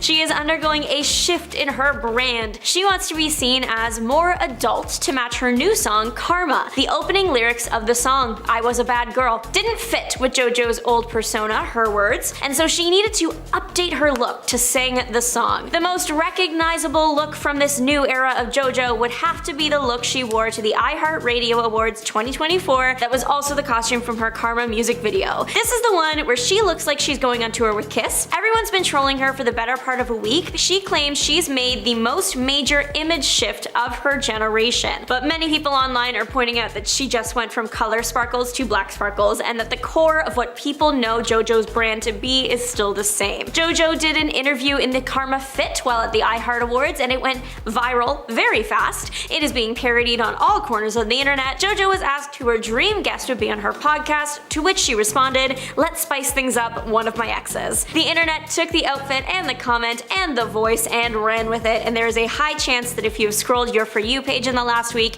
you have been hit with this embarrassing moment. Barbie was a mega hit, the message of the film resounding with women and men all over the world, but Joe Coy seemed to have missed the message entirely if his embarrassing Golden Globes joke is any indicator. One of the many messages in the Barbie movie was about Barbie being more than a doll, more than just a woman's body parts. That seemed to have gone right over Joe's head. Last summer was the summer of Barbenheimer. Barbie and Oppenheimer, both amazing films, were coming out at the same time, and then because of that, they are pit against each other and have been ever since. Joe Coy continued this trend, but in a more disrespectful way. He praised the source material from Oppenheimer, talking about how it was a Pulitzer Prize winning book, but his comments about Barbie, based on a doll with big boobs, that's it. Clearly patronizing the success of the film that so many people have expressed meant something to them and spoke accurately of the issues women and men face in society. The joke fell so flat you could feel the awkward tension from the comfort of your living room. An uninterested crowd is a performer's worst nightmare. Blur, unfortunately, got to experience that at Coachella this weekend. The English rock band were performing their many hits at the festival, and yet the crowd seemed like they would rather be anywhere else. The band apparently tried engaging with the crowd multiple times, tried to bring up the energy, but no one was into it. Sometimes they were even met with silence. At one point, it got to be too much, and the lead singer, Damon Albarn, addressed the bad vibes, saying, "You're never seeing us again, so you might as well effing sing it." I imagine the feeling of being in that crowd would have been like getting scolded by a teacher. I'm glad I wasn't there. Fans of the band online were quick to comment on the situation, one fan writing, "I'm convinced Coachella has the worst vibes and people possible. It's Blur, show some respect." Others pointing out that maybe the audience was younger and not as familiar with the pop band as they were not from America. Still, if you're going to see a band, even if you don't know them that well, if they're trying to bring up the energy, give them something. Opening monologues seem to be a tough thing to put together. Shortly after the failed Golden Globes opening, we got Jimmy Kimmel's Oscar disaster. Not everything was bad, and we will get to that in a second, but there were a couple jokes in there that were the cutest. One that stands out was when Kimmel joked about Robert Downey Jr.'s past substance issues, something that RDJ has been very clear he doesn't like talking about. His face after Like Taylor's didn't look too pleased. There was also a moment where Kimmel made a joke about poor things that Emma Stone looked like she didn't appreciate. So yes, Jimmy Kimmel has had his share of fails in that opening piece. However, he did make a point with one of his jokes. Director of Barbie, Greta Gerwig, did not get a nomination this year at the Oscars, something that many people believe was a massive snub. Kimmel acknowledged this in the monologue, saying, "Now Barbie is a feminist icon thanks to Greta Gerwig, who many believe deserved to be nominated for Best Director." The Oscars audience then started clapping in agreement, but then Jimmy caught them all with his next remark, saying, "You're the ones who didn't vote for her, by the way. Don't act like you had nothing to do with this. You did this." He's right. Most of the people in that audience were the people that voted. It's their fault Greta was snubbed. So why were they acting like they were supporting her when they caused the problem? Most recent moment is fitting right in the last spot on this list, Lana Del Rey's Coachella set. This is not to say that Lana did a bad job, she was giving. It's just the microphone was not, it kept cutting out. Lana is known for having a powerful yet soft voice. Coachella is outside, a good mic is important in this situation. Unfortunately, Lana did not have that. She had to do sound checks with the audience, asking if they could even hear her. Stopping and starting constantly did have an effect on the energy of the set, which was unfortunate, considering she started out so strong coming in on the back of a motorbike. Overall, it was a tragic day in Coachella history. There was a bright spot though. Lana brought out another artist for her headlining performance, a great pick too, they have similar styles, Billie Eilish. Worked great for Eilish too, more exposure, especially with the new music coming out soon. Anya Taylor-Joy as the famous Back to Black singer would have been iconic, but it was never meant to be. Just to talk about the elephant in the room with this one, the two women do not look alike at all. Makeup can only go so far, right? But they both have very distinct looks, which brings them a bit closer together in my opinion. Anya Taylor-Joy is an incredible actress and has been in the game for a while. She has gathered quite the impressive resume with The Queen's Gambit, The Menu, Emma, and Last Night in Soho on there. Her role in Last Night in Soho was all about a singer caught in bad circumstances. Very different circumstances, but still, the point is, Joy has played a similar role and done a very good job. Joy does have an incredible voice and has sung Winehouse a few times in interviews and karaoke clips. Her choosing the songs shows she has an appreciation for the work and, well, just likes it. Both Joy and Winehouse grew up in London, so Joy already has the accent. Esme Creed Miles is an up-and-coming actress that may not be a big name now, but surely will. She, like Winehouse, is English, born in the UK. Miles has starred in shows like The Doll Factory and Hannah. Though not known for her vocal abilities, there are many videos online of Miles singing and strumming the guitar. Esme does have very striking blue eyes, so if she were to have been selected for the role, she probably would have had to wear brown contacts. Miles is still in the beginning of her career, though she did not land the role in Back to Black. It will be interesting to see where her career goes. Lucy Boynton is well versed in the world of biopics. She would have been a great choice for Back to Black. Lucy has also starred in media that aren't biopics, like Netflix's Politician, but just to list all the biopic roles she has done, just to give you a better picture of where I'm coming from with this choice, she played Marie Antoinette in Chevalier, 10 out of 10 movie, would recommend, Mary Austin in Bohemian Rhapsody, 11 out of 10 movie, would recommend, and in the biopic about the writer of Catcher in the Rye, Rebel in the Rye, she played Claire Douglas, again, 10 out of 10 movie, would recommend. She is like the biopic queen. Lucy was born in NYC but grew up in London. She describes herself as painfully British, so taking on a British star like Amy Winehouse definitely seems doable for her, even though that is not what happened. With her track record though, I wouldn't be surprised if a different biopic makes her resume later. Ray may be more of a singer than an actress, but many singers have seamlessly transitioned to the screen, and she could have been another great example. She has said that she admires Amy Winehouse and has been compared to Winehouse throughout her career, and it's not hard to see why. Both artists are from London and rose to fame fame after releasing their debut albums. She actually just won Album of the Year at the 2024 Brit Awards for her debut album. Ray performed at the award show, and many fans took to social media to express how much she reminded them of Winehouse, many writing that she should have been the one to play her in the biopic. The two do look alike in style. She seems to have drawn some aesthetic inspo from Winehouse, rocking the big eyeliner wings and dark hair. Maya Hawke would have been a bold choice to portray Winehouse. Hawke shot to fame after portraying Robin in the Netflix hit show Stranger Things, and has now given captivating performances in a variety of other critically acclaimed shows and films. Hawke is from the US, whereas Winehouse is from the UK, so they are different in that sense, but Hawke has shown that she is an acting force to be reckoned with, so I'm sure she would have done a great job either way. What Winehouse and Hawke do have in common though is that they are both singers. Hawke has released 3 albums over the past 5 years, so she would have had a good understanding of that aspect of Amy's life and the work it takes to create. Plus, Hawke would have been around the same age Winehouse was when they both released their second albums. Though she didn't star in this biopic, she got that credit on her resume elsewhere, portraying American novelist Flannery O'Connor in the 2023 film Wildcat, which premiered right here in Toronto at the Toronto International Film Festival and was widely praised. Emma Mackey is frequently compared to Margot Robbie, but a bit of black hair dye and some big black eyeliner, and she starts resembling the Back to Black singer. You might recognize Mackey from some hit Netflix TV shows and movies like Barbie.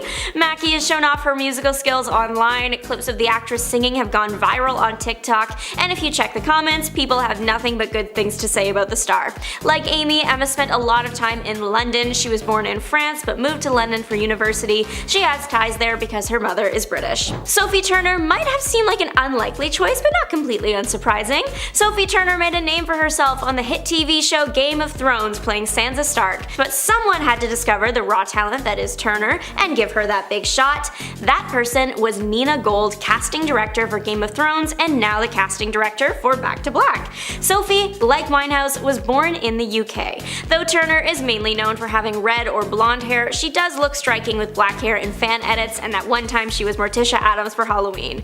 For anyone worried about her singing abilities, Turner has proven she can sing just as well as she can act in segments on The Late Late Show, though she has admitted preferring rapping to singing. So she did have a lot going for her. Maybe Nina Gold had Turner in the back of her mind while casting, but as we know now, the part did not go to Turner. Lauren Harege might not be an actress, but you cannot deny the singer's resemblance to the late Back to Black star. Many fans of the former Fifth Harmony star have been saying for years that Lauren and Amy look alike, and that Lauren should be considered for the role if they ever make an Amy biopic. Well, that time has come and gone, and Lauren was not selected.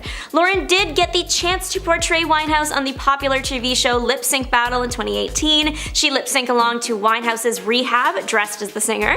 Many people online really started seeing her as the star when this came out, but looks aren't everything when it comes to biopics. The casting director for the film, Nina Gold, has commented on her casting process, saying that sometimes it's not so much about finding someone that looks like the character and more about finding someone that captures the essence of the person. Fans online did hilariously come to the defense of Lauren's acting abilities, one writing, "She was literally acting like she's happy 24/7 during all that Fifth Harmony hectic drama, the method actress."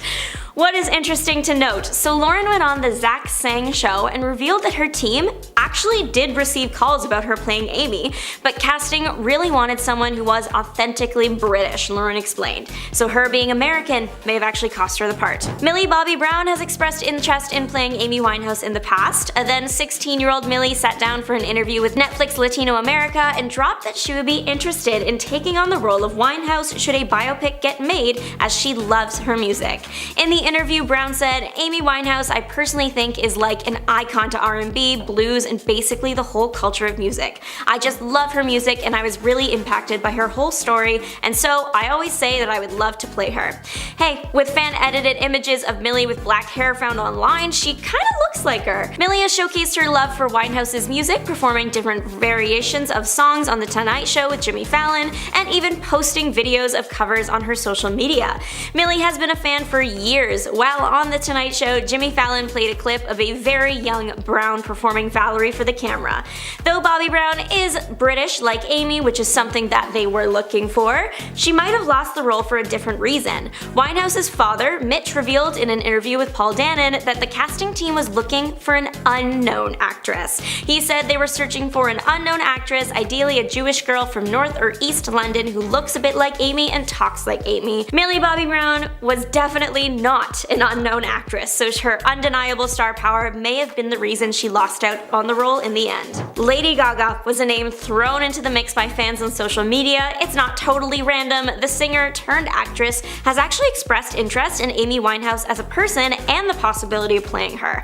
Back in 2011, Lady Gaga sat down for an interview with Omaha 94.1, a US radio station. This was just after Winehouse had passed. Gaga had been asked about it and replied with, "It's really devastating and I think it's a lesson to the world. Don't kill the superstar, take care of her soul." At this point, Gaga was a very, very famous woman, at age 25 a household name, but that wasn't always the case, of course. When Winehouse was rising to fame, no one even knew who Lady Gaga was, something Gaga is aware of and also commented on. She said, "I was nobody when she was first coming out. I have really dark hair and all the time on the street people would go, 'Amy,' and they would go back to black. They'd scream at me." So it seems like people have been comparing the physical features of Gaga and Winehouse for over a decade now. At that point in time, Gaga had yet to step into the film world, but an inside source claimed that she had wanted to and that she believed playing Amy Winehouse would be an amazing introduction. Obviously, we know now that that didn't happen. Gaga's film debut was A Star Is Born, but she was on the miniseries American Horror Story Hotel before that. Even back in 2011, before either of those projects, there is evidence to support that Gaga could have handled the role. Not only did the two stars physically resemble each other, they were both known for their big personalities and unique voices, plus Gaga actually grew up acting. Gaga wasn't the choice this time around, but maybe in another life. Now, the biggest question people have on their mind is, did he do it? On the night of June 12, 1994, OJ's ex-wife Nicole Brown Simpson and her friend Ronald Goldman were stabbed to death outside her condominium in Los Angeles. Now, OJ Simpson quickly became the prime suspect. OJ was formally arraigned on July 22, 1994, entering a plea of not guilty. The trial began on January 24, 1995. The Los Angeles District Attorney's Office, led by Marcia Clark and Christopher Darden, emphasized that OJ physically mistreated Nicole prior to and after the Simpsons' 1992 divorce as a motive. Robert Kardashian, who was also Simpson's longtime friend, defended him in court, and Johnny Cochran later became the defense team's lead attorney.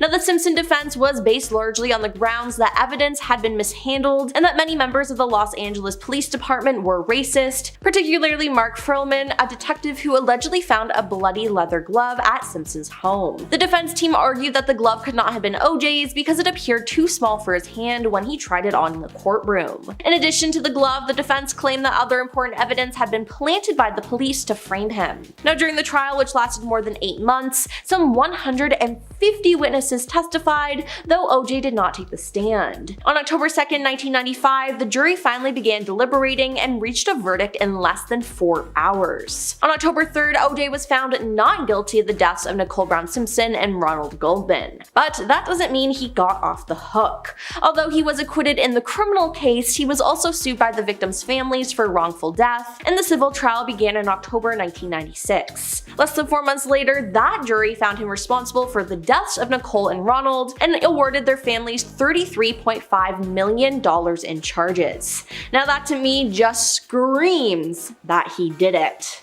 Now we have why he spoke to the police. After OJ was told about the deaths, he arrived at his home in the Brentwood section of Los Angeles as LAPD officers were executing a search warrant. After speaking with detectives, OJ agreed to travel with detectives to Parker Center to be formally interviewed. OJ traveled to Parker Center in a car with detectives while his lawyer followed in a separate vehicle. Now, against the advice of his attorney, OJ agreed to be interviewed by the LAPD detectives without a lawyer present. Now, in the audio, it appears that he has no concern for Nicole or how she's died, and only has emotion once the police start insinuating that OJ was responsible for the crime. And this leads us to, and is probably why he had the car chase. Now, okay, calling it a car chase is a little far-fetched because he was only going 35 miles per hour and was being followed by helicopters, TV crews, and pretty much the entirety of the LAPD. Now, when OJ failed to turn himself in, an all-points bulletin was issued for his arrest. By the morning of June 17, 1974, police arrived to arrest OJ at the home of his friend and lawyer, Robert Kardashian, but they found that OJ had slipped out the back door with his former college and Buffalo Bills teammate, Al Cowlings. Now, the two men then drove off in Al's white Ford Bronco,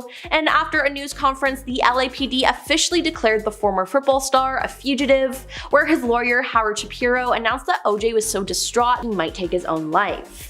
Then around 7 p.m., police located the white Bronco by tracing calls made from OJ's cell phone, where he was reported to be in the back seat of the vehicle. Vehicles from the LAPD and California Highway Patrol pursued the Bronco for about an hour as it traveled at some 35 miles per hour along the I-405. Finally, the Bronco pulled into the driveway of OJ's Brentwood home, and he emerged from the car close to 9 p.m. and was immediately arrested and booked. Then there's the interviews. You'd think that after the trial, OJ would try to lay low as all eyes were on him as his life was full of scandals. Now, if not for himself, you'd think he'd do it for his children, Sydney Brooke and Justin Ryan, but that's not the route that he chose to go. That was made clear during an interview in 1998 with Ruby Wax. By allowing himself to be interviewed for hours, he opened himself up to have every move that he made analyzed by experts and, more importantly, by the public. And with the twists and turns that the interview took, many wondered what OJ was trying to accomplish by agreeing to speak about the deaths. Now, to make things worse though, at the end of the interview, he pulled a prank which was just downright weird, disturbing, and proved to me, at least, that he was not sound of mind. Now, Ruby uses humor as one of the ways to help disarm celebrities and make them more comfortable, so Ruby was going to do a bit about being set up and not knowing who was coming to the door. And while she knew that it would be OJ, there was no preparing her for the surprise that OJ said he had as she opened the door. As she opened the door, OJ had a banana in his hand and he pretended to stab Ruby with it, making horror movie stabbing sounds to go along with it. I think it was his idea of a joke, Ruby explained. Now, why on earth would he think that was funny? He was literally accused of stabbing 2 people to death. On what planet would something like that be funny? Now, it said that producers were so disturbed by what they saw that they almost did not air the interview. But because Simpson had not been found guilty, they allowed the interview to air in its entirety, which honestly I don't blame them for, because what the heck. And finally, the most outlandish question of them all, is he Khloe Kardashian's father? Now, OJ was represented by his friend Robert Kardashian and was quite close to the Kardashian family. Many people believe that he and Kris had an affair, and in general, there has been intense scrutiny over his relationship with Kris, and some fans on social media have been vocal with their theories that they welcome Khloe together, suggesting she's not Robert's daughter. Now, the rumors stem from the fact that Khloe doesn't strongly resemble Kris, the late Robert, her siblings, or her half-siblings. Now, Kris Jenner has admitted to cheating during her marriage to Robert, which also fuels the fire. Now, Kris and OJ have separately spoken out against the rumors many times over the years,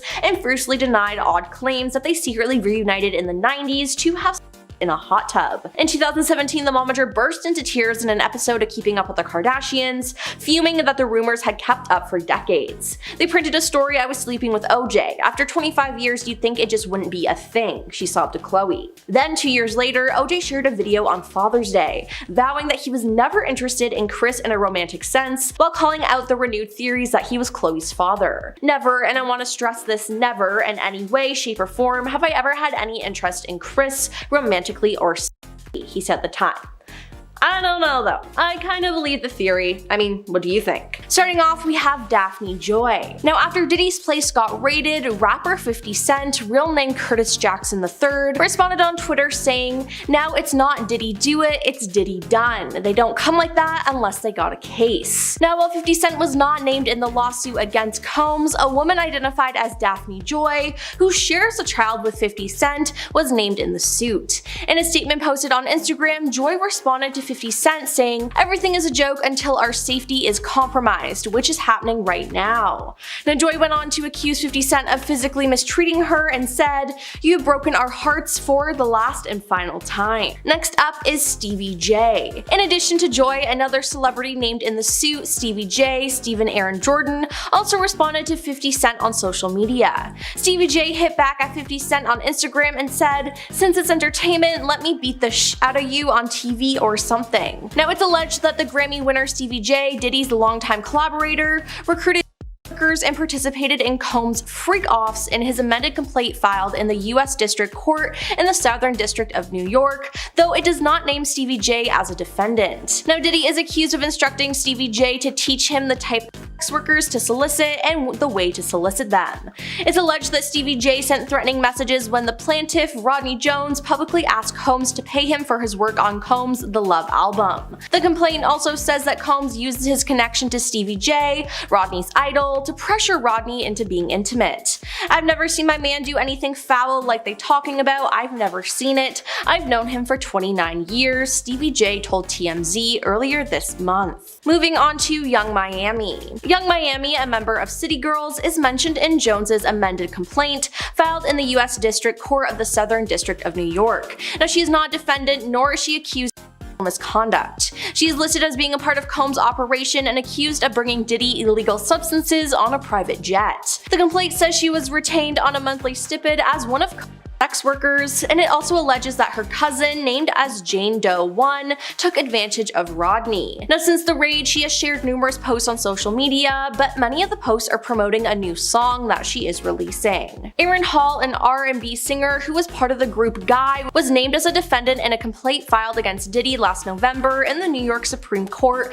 ahead of the expiration date for New York's Adult Survivors Act, which provide a one-year window in which people could bring cases of SA outside the typical statute of limitations. The plaintiff, who is named Lisa Gardner, accuses Combs and Aaron Hall of SAing her and her friend in Aaron's apartment after a music industry event by MCA Records in 1990. She says Combs coerced her into being intimate with him and that afterward, Aaron barged into the room, pinned her down, and forced her to be intimate with him too. The plaintiff also alleges that Combs found her at her home and choked her until she passed out, as he was worried his girlfriend would find out about the incident, the complaint says. Now let's talk about Cuba Gooding Jr. An amended complaint filed in March in the U.S. District Court of Southern District, New York by Rodney Jones lists Cuba Gooding Jr. as a defendant. Now Rodney accuses Cuba of harassment and SA. Specifically, Rodney accuses Combs of grooming him to pass him off to Cuba. Now the two were left alone in a makeshift studio on a yacht rented by Combs, according to the complaint. There, Gooding began inappropriately touching Rodney. Now it's to be known that the actor previously pleaded guilty to a misdemeanor count of forcibly touching, so this incident being real isn't shocking. Now we have Lucian Grange. The CEO of Universal Music Group and father-in-law to Sophia Richie, Lucian Grange is also listed as a defendant in Rodney's amended complaint. He's accused of aiding and abetting Combs, specifically in racketeering and trafficking. Rodney says that as CEO, Lucian had a duty to ensure the financial support they provided to Sean Combs and Love Records was not being used for drugs, and laced alcohol. Now attorneys for Grange have filed a motion to dismiss, in which they call the accusations offensively false. In a sworn statement to the court, Grange called the accusations completely untrue and absurd, and said he plans to pursue both plaintiffs and his counsel for having made such false accusations. Now Grange also points to the fact that he is the CEO of a multinational public company, and that he's not involved in day-to-day operation of the company's thousands of agreements. Now in a statement to Business Insider, Grange's attorney Donald S. Zarkin called the complaint offensively reckless. The plaintiff has now attempted to amend his claims against Sir Lucian, removing the original set of outrageous falsehoods related to Sir Lucian, replacing them with wholly contradictory new falsehoods that are equally absurd, he said. Not only will we demonstrate the offensive falsity of these claims, but we will seek recovery of every penny of cost and damage caused by their assertion. Moving on to Justin Dior Combs. Justin Dior Combs, Diddy's 30-year-old son, is a defendant in Rodney's amended complaint. In a wide-range list of allegations, Rodney accuses Justin Combs of soliciting bunkers, as well as engaging in freak-offs. He also says the younger and older Combs were the only two people present in the room when G, a friend of his, was shot at a recording studio, implying that one of them shot G. Now, Justin Combs was at Diddy's Los Angeles home when it was raided by feds and was seen handcuffed on the lawn outside, though he was not arrested. Justin Combs' lawyer said that the complaint was utterly bonkers on his radio show Beyond the Legal Limit. It's clearly written in an effort to get as much publicity as possible, not only for the case but for the lawyer whose name I don't even remember, literally some maniac, he said. Then there's Prince Harry. Now, Diddy is said to have drawn guests to his infamous parties through his VIP associations with celebrities such as famous athletes, political figures, artists, musicians, and international dignitaries like British royal Prince Harry, according to the legal notice. Now, there's no suggestion of any wrongdoing by the prince, and his name is only mentioned once in the documents as an example of a well-known celebrity associate of Combs. Now, both Harry and his brother Prince William were pictured with Combs and Kanye West in 2007 after the musicians performed in the Concert for Diana at Wembley Stadium. So, to reiterate, Harry has not been accused of anything. Next up are the anonymous celebrities. While there are anonymous or redacted celebrities named in the suit, it's not too difficult to figure out who they are. While Chris Brown isn't named specifically in court documents, he's referenced as one of two redacted figures, redacted R&B singer, who is specifically alleged to have been in Mr. Combs' Los Angeles home consorting with girls. Now, another clue that points to it being Chris is the footnote at the bottom of the same page, which reads, a Grammy Award-winning R&B singer who had trouble with law enforcement after assaulting a Belgian billionaire. Then, like Chris, while Meek Mill wasn't named specifically in court documents, he's referenced as one of the two redacted rapper figures who was specifically and allegedly in Mr. Combs' Los Angeles home consorting with girls and f***ers. Now, another clue that points to it being Meek is in the footnote at the bottom of the same page, which reads, he is a Philadelphia rapper who dated Nicki Minaj. And lastly, we have Bishop T.D. Jakes. While the bishop was not alleged to have done anything illegal per court documents, he was named as one of the people Diddy allegedly intended to leverage a relationship with in order to soften the impact on his public image of Casey Venture's lawsuit. Now, Diddy and the bishop joined forces back in 2021 for an ongoing religious series entitled Kingdom Culture with T.D. Jakes. In 2022, the two were spotted together in photographs at Diddy's 53rd birthday party, which prompted an outcry and criticism on social media about the relationship between religious leaders and music figures. In late 2023, the bishop would come under fire again on social media after an unfounded report claimed that he was engaging in activity with men at Diddy's parties. Now, he addressed the Diddy rumors once in a December 2022 comment from his representatives, and again during a Christmas Eve sermon, during which he let folks know that they can log off the online broadcast of the service if they came to hear him address a lie.